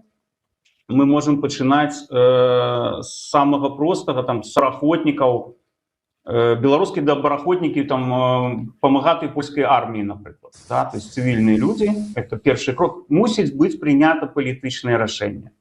Напрыклад, звернемся да польскіх уладаў.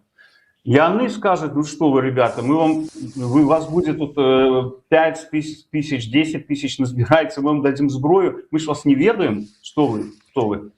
Але калі пачынаць здалёк з цывільных нейкіх рэчаў, ты журналісты, пра якіх я казаў, беспрытульныя, а іх вельмі шмат, інфармацыйная, калі вы гатовыя в інфармацыйную дзельнічаць вайне, калі ласка, выведка з адкрытых крыніц, гэтым займаюцца цывільныя людзі, у краіне мне знаёмыя тут займаюцца. Трэба давесці да польскага і шырэй да еўраеслаўскага палітыкума, што мы не проста нейкія там бежанцы, ахвяры абставін. Па-першае, мы не абставін ахвяры, а канкрэтнага палітычнага пераследу. А па-другое, мы не проста ахвяры, мы саюзнікі, сярод нас вельмі шмат людзей, якія гараць працаваць, і не трэба нас так распыляць. Таму што, глядзіце, не дай Бог, а я думаю, што такое цалкам мажліва. Заўтра з тэрыторыі Беларусі па Польшы прыляціць ракета і не дай Бог заб'е чалавека. І ты прыходзіш в ужон са сваім беларускім грамадзянствам, як на цябе будуць глядзець. Мы ўжо зараз мусім фармаваць грамадскую візію, што мы тут не часова.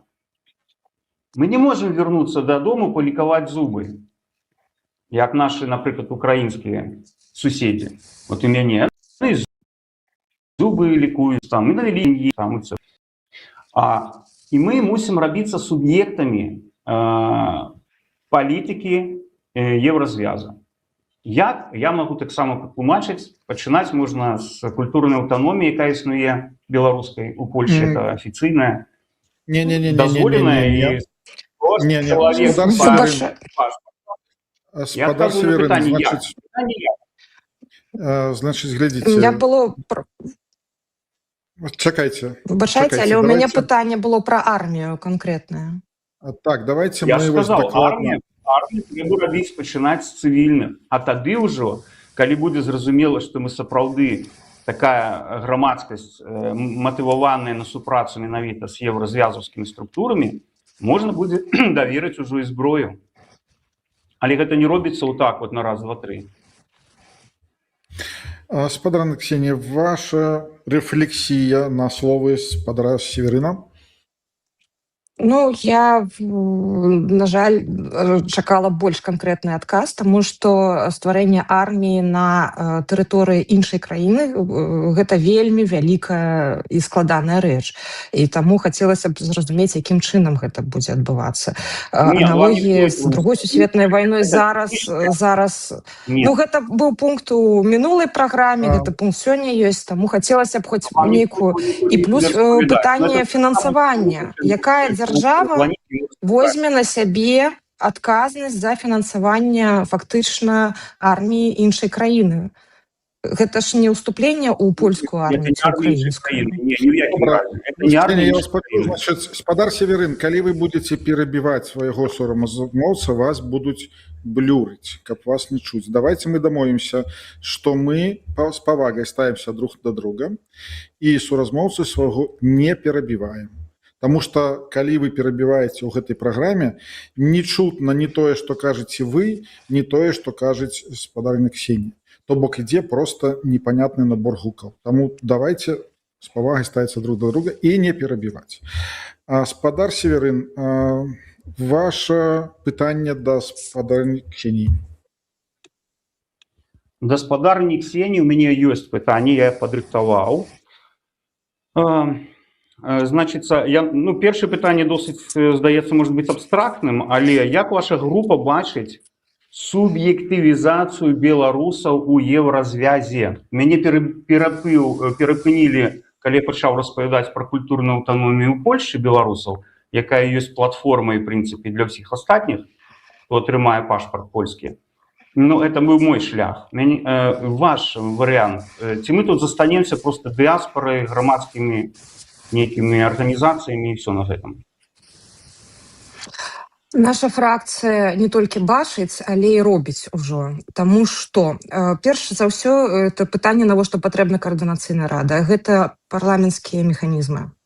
І мы ўжо чутна, у нас ёсць уласная, ёсць дэлегацыя каардынацыйнай рады ў парламенцкай асамблеі Рады Еўропы. Наступным крокам павінна быць прадстаўніцтва Беларусі ў АБСЕ. І гэта ўжо суб'ектывізацыя беларусаў. Гэта тое, што ёсць. Гэта тое ўжо адзін з галоўных здабыткаў каардынацыйнай рады трэцяга склікання, фактычна. Гэта галоўны здабытак таго, што каардынацыйная рада стала выбарчым органам. Гэта галоўны здабытак таго, што гэта менавіта прадстаўнічы орган беларусаў, за якіх галасуюць.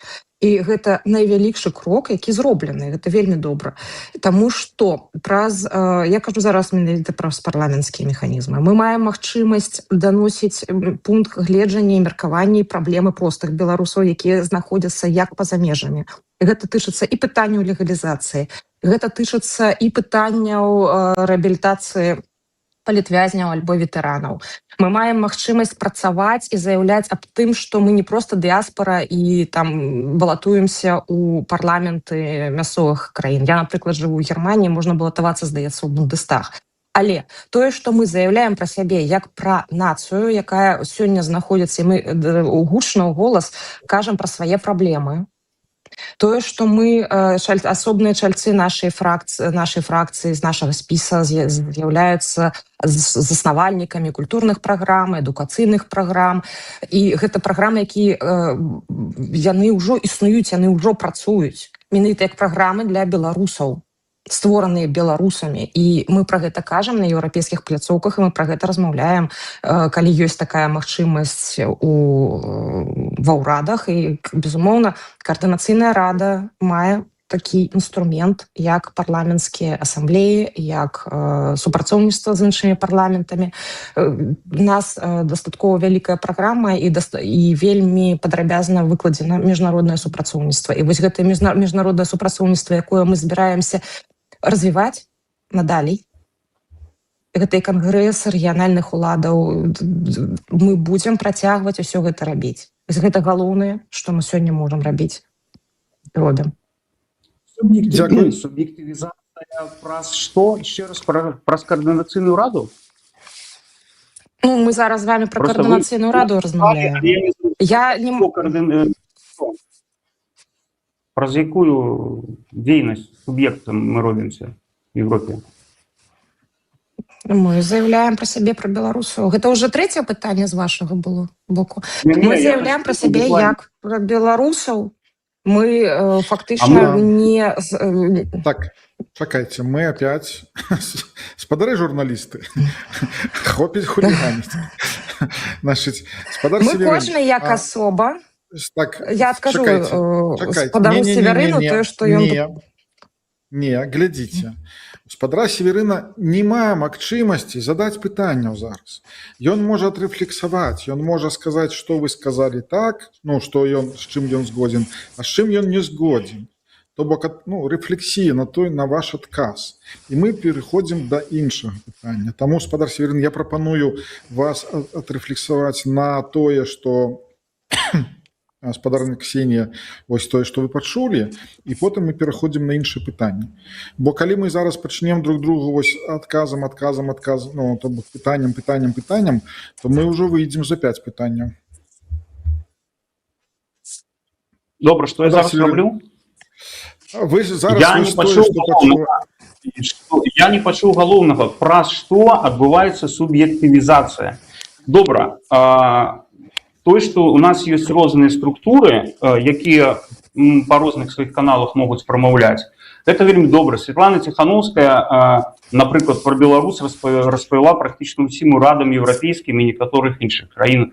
І я ўпэўнены, што і да рацы Светланы Ціхановскай таксама в контакце пастаянным. Ёсць іншыя арганізацыі, ёсць супольнасці арганізацыяў, але вельмі часта, напрыклад, я чую галасы, што вот напрыклад, культура, да? Вот адны могуць збіцца ў раду культуры і там што-то зрабіць, а іншыя не могуць. Манаполізацыя контакту з захадам, да, грубо кажучы. Гэта не пра суб'ектывізацыю, гэта пра прамоцыю. Я меў на ўвазе, каб у нас быў свой чалавек в парламенце еўрапейскім, в Еўрапейскай радзе, хаця бы з правам голосу, не голосу этого выступу.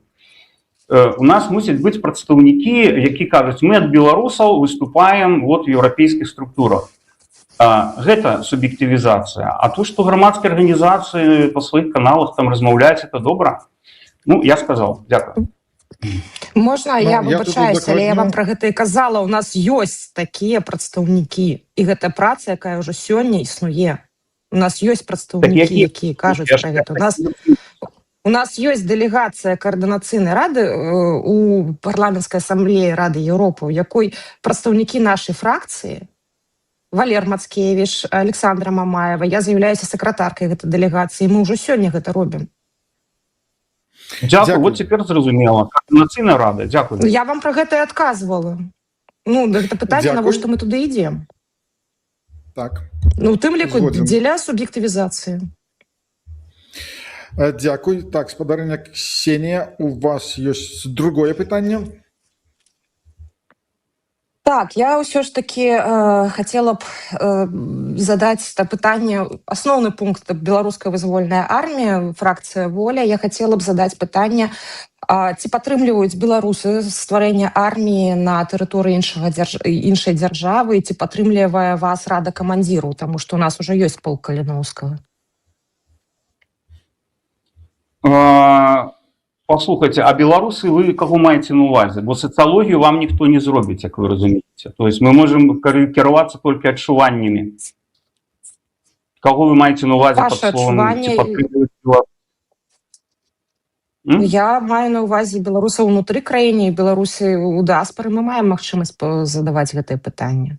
Але па адчуванню, што вы думаеце пра беларусаў унутры краіны? Сацыялагічнае даследаванне каштуе вялікіх грошай, па-першае. Па-другое, у нас іх няма. Некаторыя імкнуцца да самафінансавання, оно у нас уже ёсць. Але вот на такія глобальныя даследаванні сацыялагічныя пакуль няма. Як назбіраем, я думаю, што закажам. Дзякуй. То бок адказа зараз колькі чальцоў можа далучыцца і так далей пакуль няма. Ваш адказ. Ну, я думаю, што я б казаў. Сацыялагічных дадзеных няма. Я вам магу ад галавы зараз прыдумаць, ну, праверыць ж ніхто не зможа, правда? Так, дзякуй. Спадар Ксенія, як вы на гэта адрэагуеце? Ну, гэта рэальна, гэта вельмі важнае пытанне, таму што асабліва, што тычыцца беларусаў унутры Беларусі. Гэта такое, я нездарма задаю пытанне пра беларускае вызвольнае войска, таму што трэба разумець, што мы працуем, калі мы працуем з беларусамі унутры Беларусі, не трэба забывацца пра тое ўздзеянне прапаганды, якое існуе. І фактычна гэта вельмі балючае, цяжкае пытанне, і з ім трэба вельмі асцярожна працаваць, бо у нас жа бясконца транслююць тое, што гэта фактычна будуць калабаранты і гэтак далей. І вось якім чынам данесці гэтую думку да звычайных беларусаў з вёскі, я не ведаю, там Петрыкаўшчына. Я не надта разумею. І я разумею, што гэта проста будзе вельмі цяжка. Дзякуй за рэфлексію. Спадар Северын, вашае пытанне. Пытанне, то есть тут на рэфлексію не трэба, да, рэагаваць. Ну, шкада, я бы просто укладніў бы. Так, не, ладно, раз вы не дагадаеце, то як пытанне трэцяе. Чакайце, спадар Северын, чакайце. Я яшчэ раз, можа, у вас не было гука, калі я растлумачыў, як мы робім. Ідзе пытанне. Не, на пачатку не чуў. Ідзе пытанне, пасля пытання ідзе адказ, і на гэты адказ ідзе рэфлексія, і ўсё. То бок, а ўжо на рэфлексію ўжо няма. То бок, ўсё. Ну, на гэтым мы скончваем. Таму зараз ваше пытанне. Так, вот что я хочу у вас спытаць. Давайте то, что датычыць наших людей у Беларусі найперш. Я не думаю, что селян Петрыкаўшчыны гэта будзе цікавіць, но але збольшага, я думаю, что будзе. Нейкім дзіўным чынам беларусаў зрабілі ахвярамі візавай сегрэгацыі. Нам не перестали большасці беларусам даваць візы, у пакаранні як бы за што. То есть наш 20-й год можна параўнаць па колькасці толькі удзельнікаў і актыўнасці толькі з французскай рэвалюцыі 1778 года. Ніводнай еўрапейскай краіне такой мабілізацыі больш не было. І гэтыя людзі нас караюць за тое, што мы не скінулі рэжым. Это я так думаю. А цяпер пытанне да вас. Карыстаючыся вашымі магчымасцямі прадстаўніцтва у еўраструктурах, ці можна дазнацца, калі нарэшце хтосьці выйдзе з еўрачыноўнікаў і адкрыта скажа: мы вас ігрэгуем, таму што мы вас караем за тое, тое, тое. Ці ёсць у вас такая... Ну і адпаведна настаяць на тым, каб яны перасталі займацца гэтай ерундой. Яшчэ раз скажу, пытанне, ці ёсць у вас магчымасць з гэтым пытаннем візавым разабрацца? Дзякуй. Гэтая магчымасць ёсць не толькі ў мяне, але і ў вас, калі вы ставіце, калі нас з вами абяруць у склад каардынацыйнай рады, гэта ізноў-такі вось тыя самыя парламенцкія механізмы.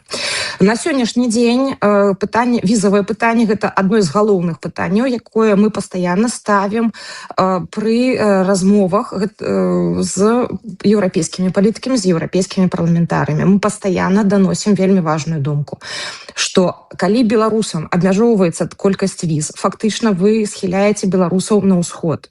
Мы даносім лічбы тых жа беларускіх студэнтаў, якія едуць навучацца ў Расіі. Яны едуць туды навучацца, таму што закрыта заходняя мяжа фактычна.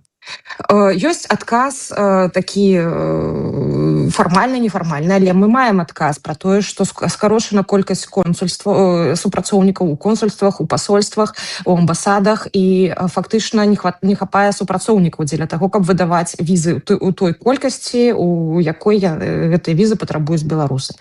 Тым не менш, пытанне візавай падтрымкі стаіць пастаянна. Пастаянна гэта пытанне адвакатуем, і я у сваіх прыватных размовах, у мяне ёсць такая магчымасць размаўляць, і у сваёй дзейнасці журналісцкай я зараз супрацоўнічаю з нямецкімі журналістамі, з нямецкімі выданнямі, я гэта пытанне таксама падымаю. Таму што чалавек у нямецкай амбасадзе зараз стаіць на чарзе па 8 месяцаў за візай. І гэта яшчэ пытанне, ці дадуць гэтую візу. Сёння вельмі цяжка атрымаць візы нават для ўзгаднання з сем'ямі. асобная катэгорыя беларусаў, права на візы, для якія мы вельмі актыўна адвакатуем, гэта родныя палітзняволеных.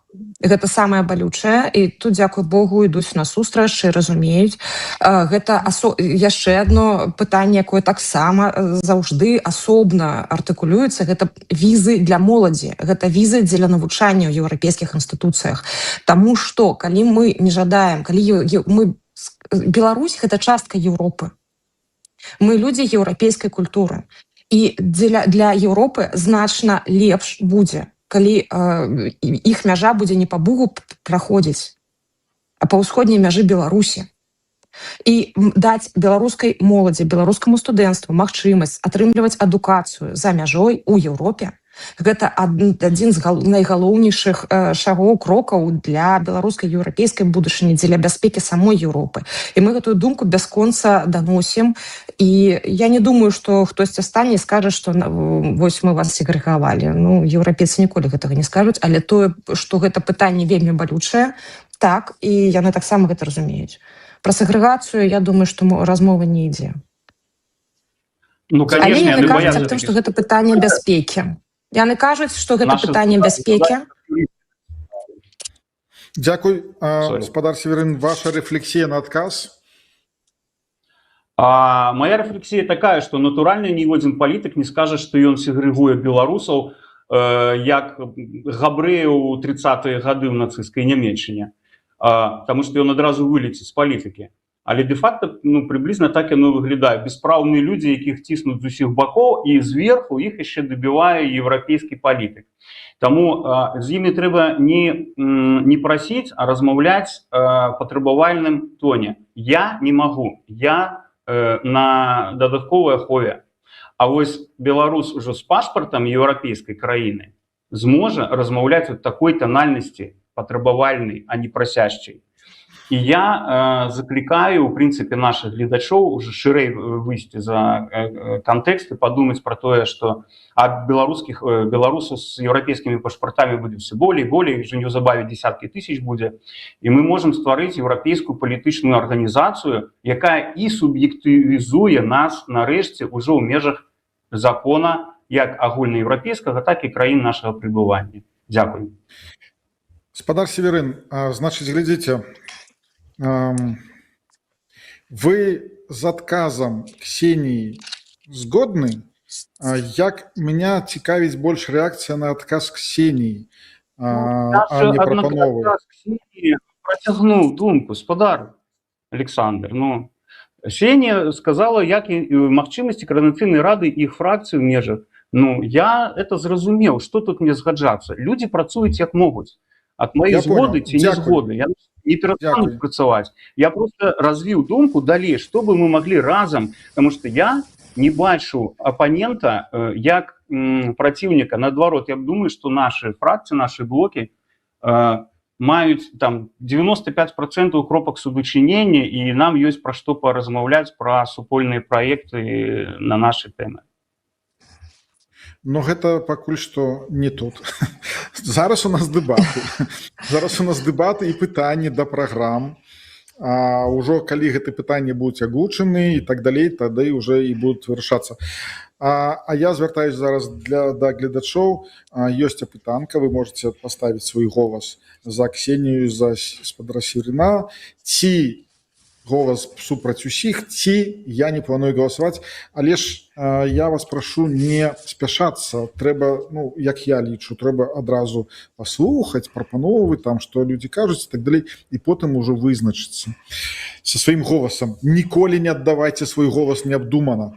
Ніколі. Толькі ў Беларусі гэтыя лукашысты так робяць. Далей, так, Ксенія, ваше пытанне. У вас у праграме ёсць такі пункт, які ў мяне, як у чалавека з вялікім крымінальным досведам, просто вельмі шмат пытанняў вызваў. Распрацоўка арганізацыі правядзення комплексу мерапрыемстваў па супрацьдзеянні акупацыйнаму аўтарытарнаму рэжыму, у тым ліку акцый грамадскага непадпарадкавання. Тут просто, гэта пункт з вашай праграмы. комплекс мерапрыемстваў, то есть распрацоўка арганізацыі правядзення, гэта часткава, гэта фактычна, гэта ваша праграма, гэта ваша палітычная заява. Вы гэта дэкларуеце. Якім чынам вы гэта збіраецеся рабіць? І мала таго, грамадскае непадпарадкаванне у краіне, у якой вы гэта з-за мяжы збіраецеся рабіць, і вы збіраецеся гэта арганізоўваць унутры Беларусі, і ў такім выпадку узнікаюць вельмі і вельмі шмат пытанняў да бяспекі людзей, якіх вы за гэта агітуеце. Давайте так. Адразу вам скажу то, што мусіў сказаць на пачатку нашай размовы, што ніхто ніколі тэхнічныя аспекты раскрываць не будзе. Хутчэй за ўсё, гэты пункт – это такі намёк тым, хто разумее, што вас запрашаюць далучыцца да баявых у будучыні, да баявых дзеянняў. І калабаранты – гэта акурат тыя, хто работаюць на Лукашэнку ў мантыях і пагонах, у нашым разуменні. І гэта у выніку уваходу Беларусі ў паўнамаштабную вайну это будуць уже законныя цэлі. Вы не забывайце, што праграма вся створаная пад момант, калі Беларусь уваходзіць у вайну і любы чалавек у пагонах з таго боку, з лукашэнкаўскага, робіцца законнай цэлью. Вы ж весь час, мы з вами жывем у мірнай нібыта краіне, нібыта ў мірны час, дэмакратычны. Праграма вся заточана пад вайну.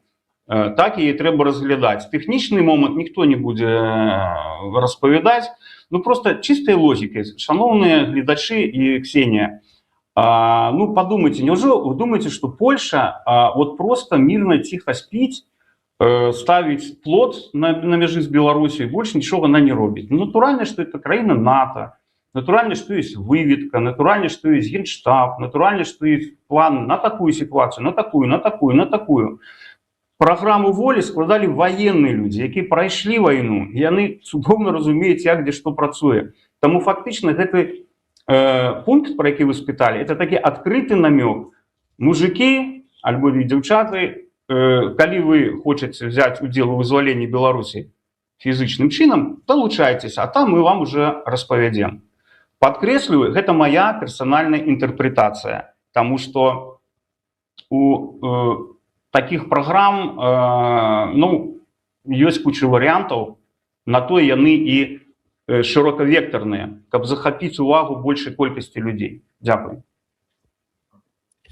Ксения, рэфлексія ваша? У мяне было пытанне самае галоўнае, як у чалавека з крымінальным досведам, і які бачыў вельмі шмат людзей, якія трапілі сёння у нас сітуацыя, калі у нас за ўдзел у чаце за просты ўдзел чалавек можа атрымаць 8-9 гадоў. У мяне пытанне пра адказнасць і пра ці гатовы ўзяць за сябе адказнасць за бяспеку гэтых людзей. Вось у чым праблема. Адказваю на пытанне. Гэта вельмі гучная заява, усе ўсё разумеюць.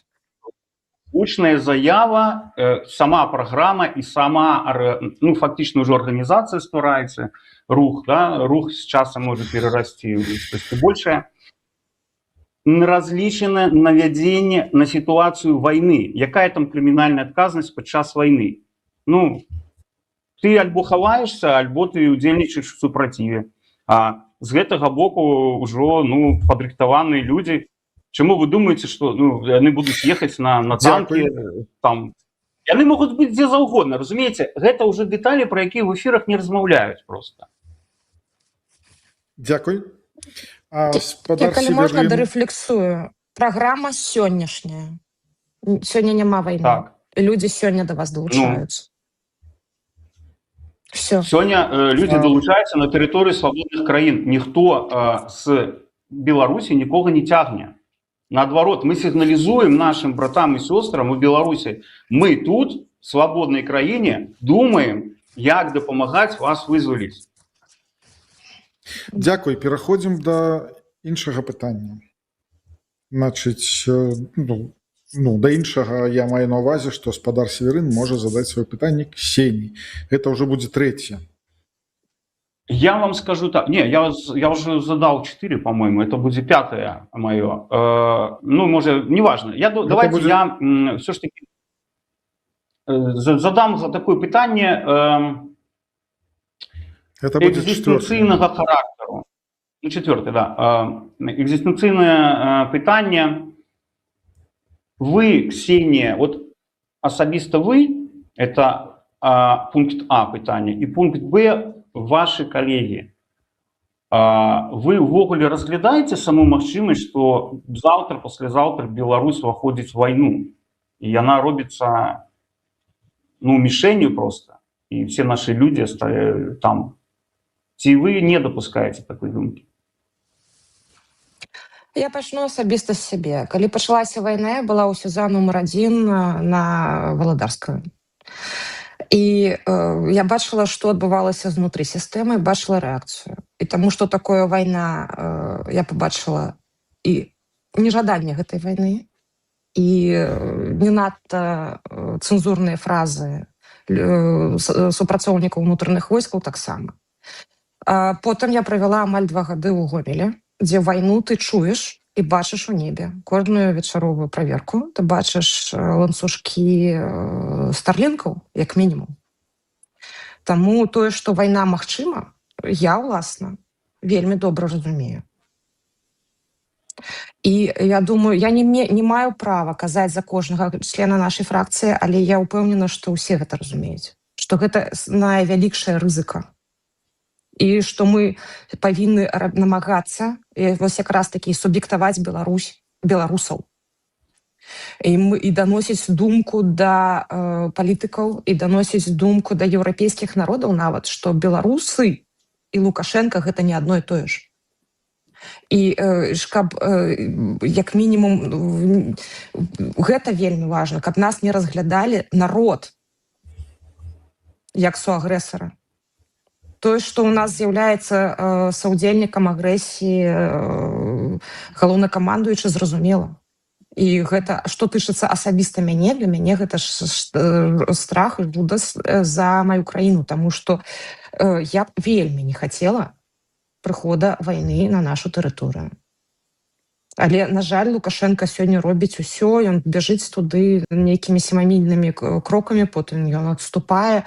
Мы павінны тут, знаходзячыся за межамі Беларусі, рабіць усё магчымае. Гэта павінны быць намаганні палітычныя, дыпламатычныя дзеля таго, каб пазбегнуць гэтай сітуацыі і ці максімальна змягчыць яе наступствы. Дзякуй. Рефлексия. Дякую. У меня? Так. Да, конечно, я цалком падтрымліваю. Я пазбегну, значит, побывать в СИЗА, я в этих установах так только некалькі суток побывал, але у мяне шмат знаёмых, якія адтуль бачылі вайну і распавядаюць, пішуць. Да, і тут я хочу подкрэсліць, што адзінства сядзельцаў і надзіральнікаў, што да вайны там падкрэслівалася, што большасць не хоча ніхто. Я думаю, што акурат вось ініцыятывы кшталту волі, яны імідж беларусаў-то і узмацняюць тым, што ёсць людзі, якія прыцягваюць увагу і акцэнтуюць, што ёсць беларусы, якія не за Лукашенко. А вось як данесці, што большасць беларусаў не за Лукашенко? Вось тут трэба дзейнічаць акурат в Еўрапарламенце і іншых еўраструктурах, і Коаардынацыйная рада, дарэчы, тут можа зрабіць вельмі шмат, каб данесці што большасць абсалютная гэта не лукашысты. Дзякую. І мы гэта робім кожны дзень. І по апошняму пытанню, Ксенія, ваше апошняе пытанне, і потом апошняе пытанне спадра Сверына. Я пачну з таго, што я не пачула, ці падтрымлівае рада камандзіраў ваш рух. І ўвогуле вельмі шмат пытанняў да вас, да гісторыка. Ці разумееце вы ж, як называецца армія, якая валодае палітычнай моцаю? гэта фактычна военная хунта. Тут такі пытанні, я не маю нічога супраць цудоўных людзей, які ў вашым спісе, але вось пытанне гэта ёсць, і я думаю, што яно можа быць выкарыстана той жа прапагандай супраць вас. І вы кажаце аб тым, што праграма скіравана на людзей у пагонах, але пры гэтым ёсць пункт пра люстрацыю. І у мяне пытанне вельмі простае. А якім чынам вы збіраецеся здзяйсняць люстрацыю? Ну, вось людзі у пагонах, якія не здзейснілі злачынстваў, яны эту ілюстрацыю будуць рабіць. Это ізноў тэхнічнае пытанне. Давайте пра гісторыка все ж таки, бо это для мяне важна. Хоць я, дарэчы, не скончыў гістфак, так што можете мяне за гэта. Глядзіце, армія Андерса, палякі і у тым ліку беларусы сярод грамадзян Польшы, чвэрць кажуць, што з Беларусі было. Армія Андерса – это польскі корпус у складзе брытанскай арміі, які воеваў у другой сусветнай вайне супраць нацыстаў. Это адразу адмятае пытанне пра хунту. Гэты корпус беларускі можа дзейнічаць выключна ў складзе альбо сіл НАТО, альбо сіл Украіны. І тут пытанне проста пераканаць палітычныя ўлады у тым, што русаў можна сабраць у адным месцы і даць ім зброю. Вы не забывайте, што ў Украіне няма афіцэраў беларусаў, там все на сержантскіх і шэрагоўскіх пазіцыях, то бок это не палітычная сіла в Украіне. Пол Каліноўска, это хутчэй, ну, такая піар-акцыя, скажем так. Хаця тысячи беларусаў там знаходзяцца, а яшчэ больш прайшлі там, ёсць фактура па 6 000 беларусаў, якія прайшлі праз войну в Украине, это минимум, ну, с украинского боку. И, ну, уявите себе, такий потенциал, вы что думаете, что в выпадку, коли Беларусь вступит в войну, эти 6 000 застанутся не при справе. Питание просто, як эффективно выкористать этот потенциал, вот и все. Мне здаецца, что это тое, што камусьці падаецца фантазіі, гэта ўжо все ідзе ў працэсах. Наконт рады камандзіраў, паслухайце, я просто в гэта нават не лезу, таму што заяўлена пра стварэнне руху воля. То есть фактычна гэта сёлетняя заява пра рух, і я далучыўся менавіта да руху, таму што як цывільны чалавек, але які можа інфармацыйна удзельнічаць і дапамагаць, я вырашыў, што я мушу это рабіць, таму што я гэта ўмею. Дякую. Ксенія, що скажете на адказ? Вас він задавальняе? Ну, ён такі журналістскі. Я спадзяюся, я даю больш канкрэтныя адказы. Але в любым выпадку у нас уже ёсць пол Каліноўскага, і мне было б вельмі важна, думаю, вашим выбаршчыкам знаць, ці яны вас падтрымліваюць, тому што гэта ўжо першы крок для стварэння нейкай, ну, гэта адзіная рэальная вайсковая адзінка беларусаў, якая сёння ёсць. І гэта і у нас у фракцыі ёсць таксама Павел Мар'еўскі, які з'яўляецца таксама ветэранам.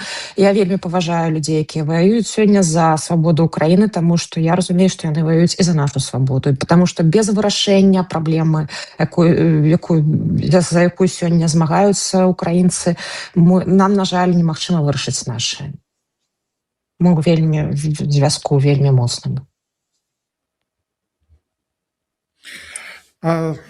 Дякую. Дякую. Насамрэч, апошняе пытанне спадару Северыну, потым я агучу пытанку, якая ў чаце. Вось. Спадар Северын, прашу. Я мушу задаць пытанне? Так, пытанне, і пасля таго, як чакайце, пасля таго, як Ксенія адкажа, будзе яшчэ прыкладна там па 1,5-2 хвілінкі, калі вы ўжо зможаце піар-акцыя вашага спіса, то бок. Дарагія сябры, галасуйце за нас, ну, як вы ж журналісты, ведаеце, як гэта робіцца. Таму зараз прапаную пытанне. У мяне пытанне такое, Ксенія, якая ідэя можа аб'яднаць, калі не ўсіх, то большасць беларусаў, давайте ў замежжы. Беларусаў ў замежжы, якая ідэя можа аб'яднаць дакладна? Я не хацела б шукаць зараз нацыянальную ідэю, але як мне падаецца, я гэта на ўласным жыцці, на ўласным лёсе адчула, што мы ўжо маем гэтую ідэю і мы маем гэтае нацыянальнае дзеянне, якое нас усіх аб'ядноўвае. І беларусаў, не толькі беларусаў замежжа, але і беларусаў унутры Беларусі, гэта салідарнасць. Таму што мы рэальна вялікая нацыя, мы здолелі аб'яднацца дзеля вырашэння сваіх уласных праблем.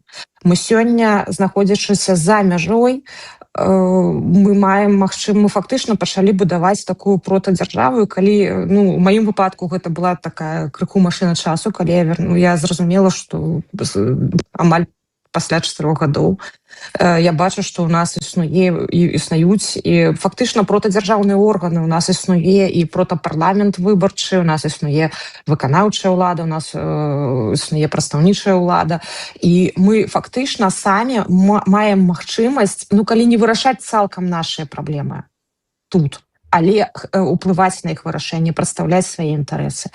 Мы самі здольныя вырашаць праблемы дапамогі палітычным зняволеным. Таму што тое, што адбываецца, калі ў нас вызваляюць чарговую групу, і тое, з якой хуткасцю беларусы збіраюць грошы на дапамогу, гэта ўражвае, і гэта салідарнасць, якой я не перастаю здзіўляцца, хаця я і адчувала, і калі я сядзела за кратамі. Калі гэту салідарнасць ты маеш у кожным слове ў лісце і ў гэтых пасылках, якія да цябе даходзяць, і тая салідарнасць, якая ўнутры Беларусі існуе, я, напэўна, наўпрост публічна не маю права распавядаць пра тое, як падтрымліваць беларусы адзін аднаго ўнутры краіны.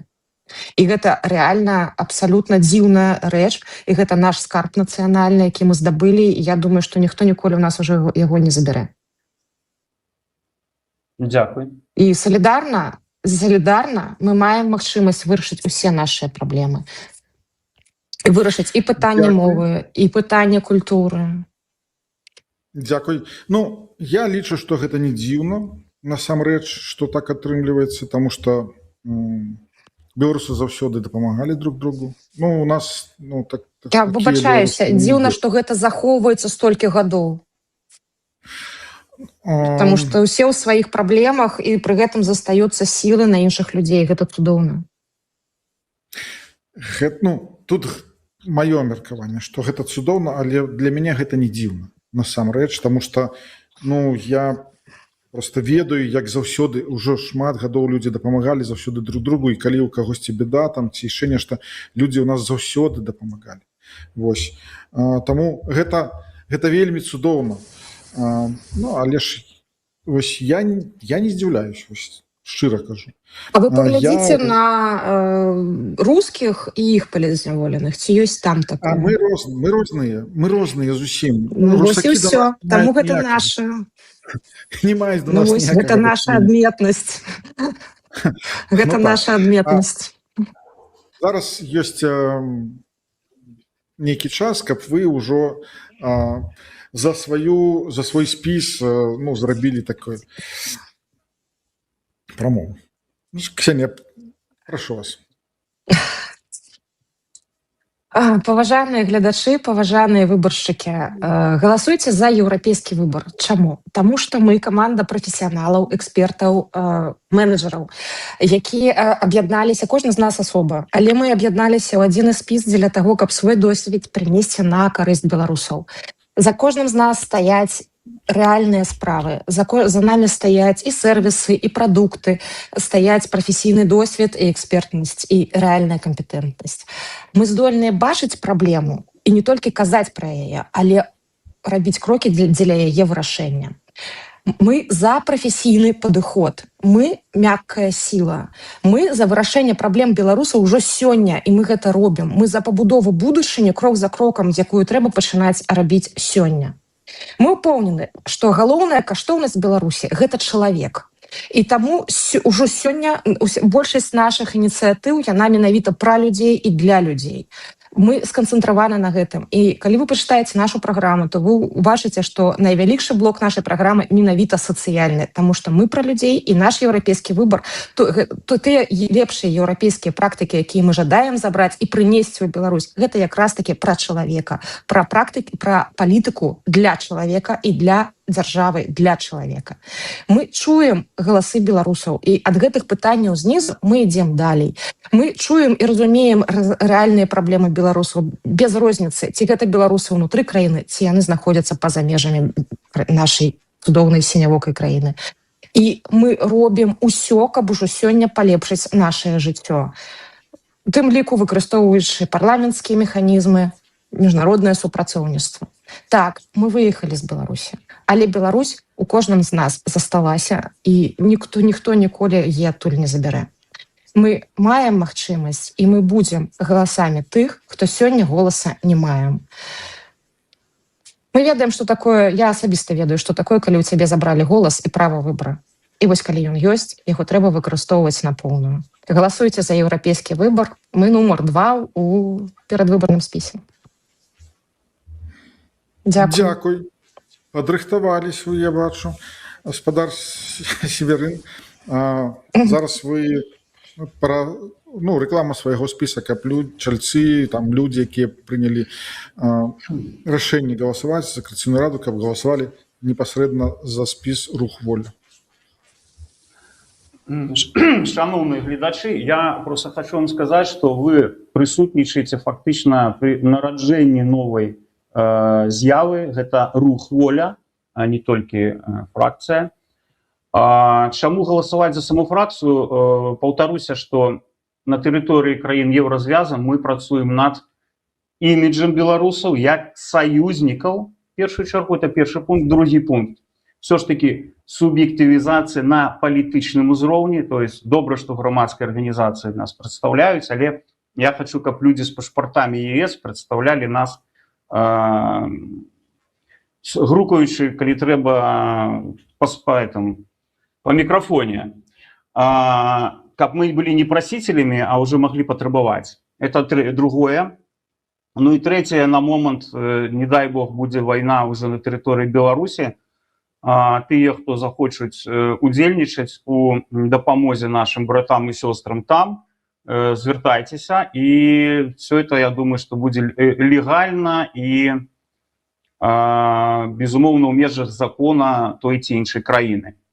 Что еще? Ну, это самое галоўнае. То есть конкретно тут и цяпер, вот завтра, что можа быць для жыхароў краін еўразвяза. Паўтаруся, мы не просто беженцы ад нейкай нядолі, мы ўжо частка жыцця еўразвяза. Нам няма куды адступаць. Тое, што я казаў на пачатку. Мы не можем паехаць палікавацца, праведаць сваякоў на Вялікдзень і гэтак далей.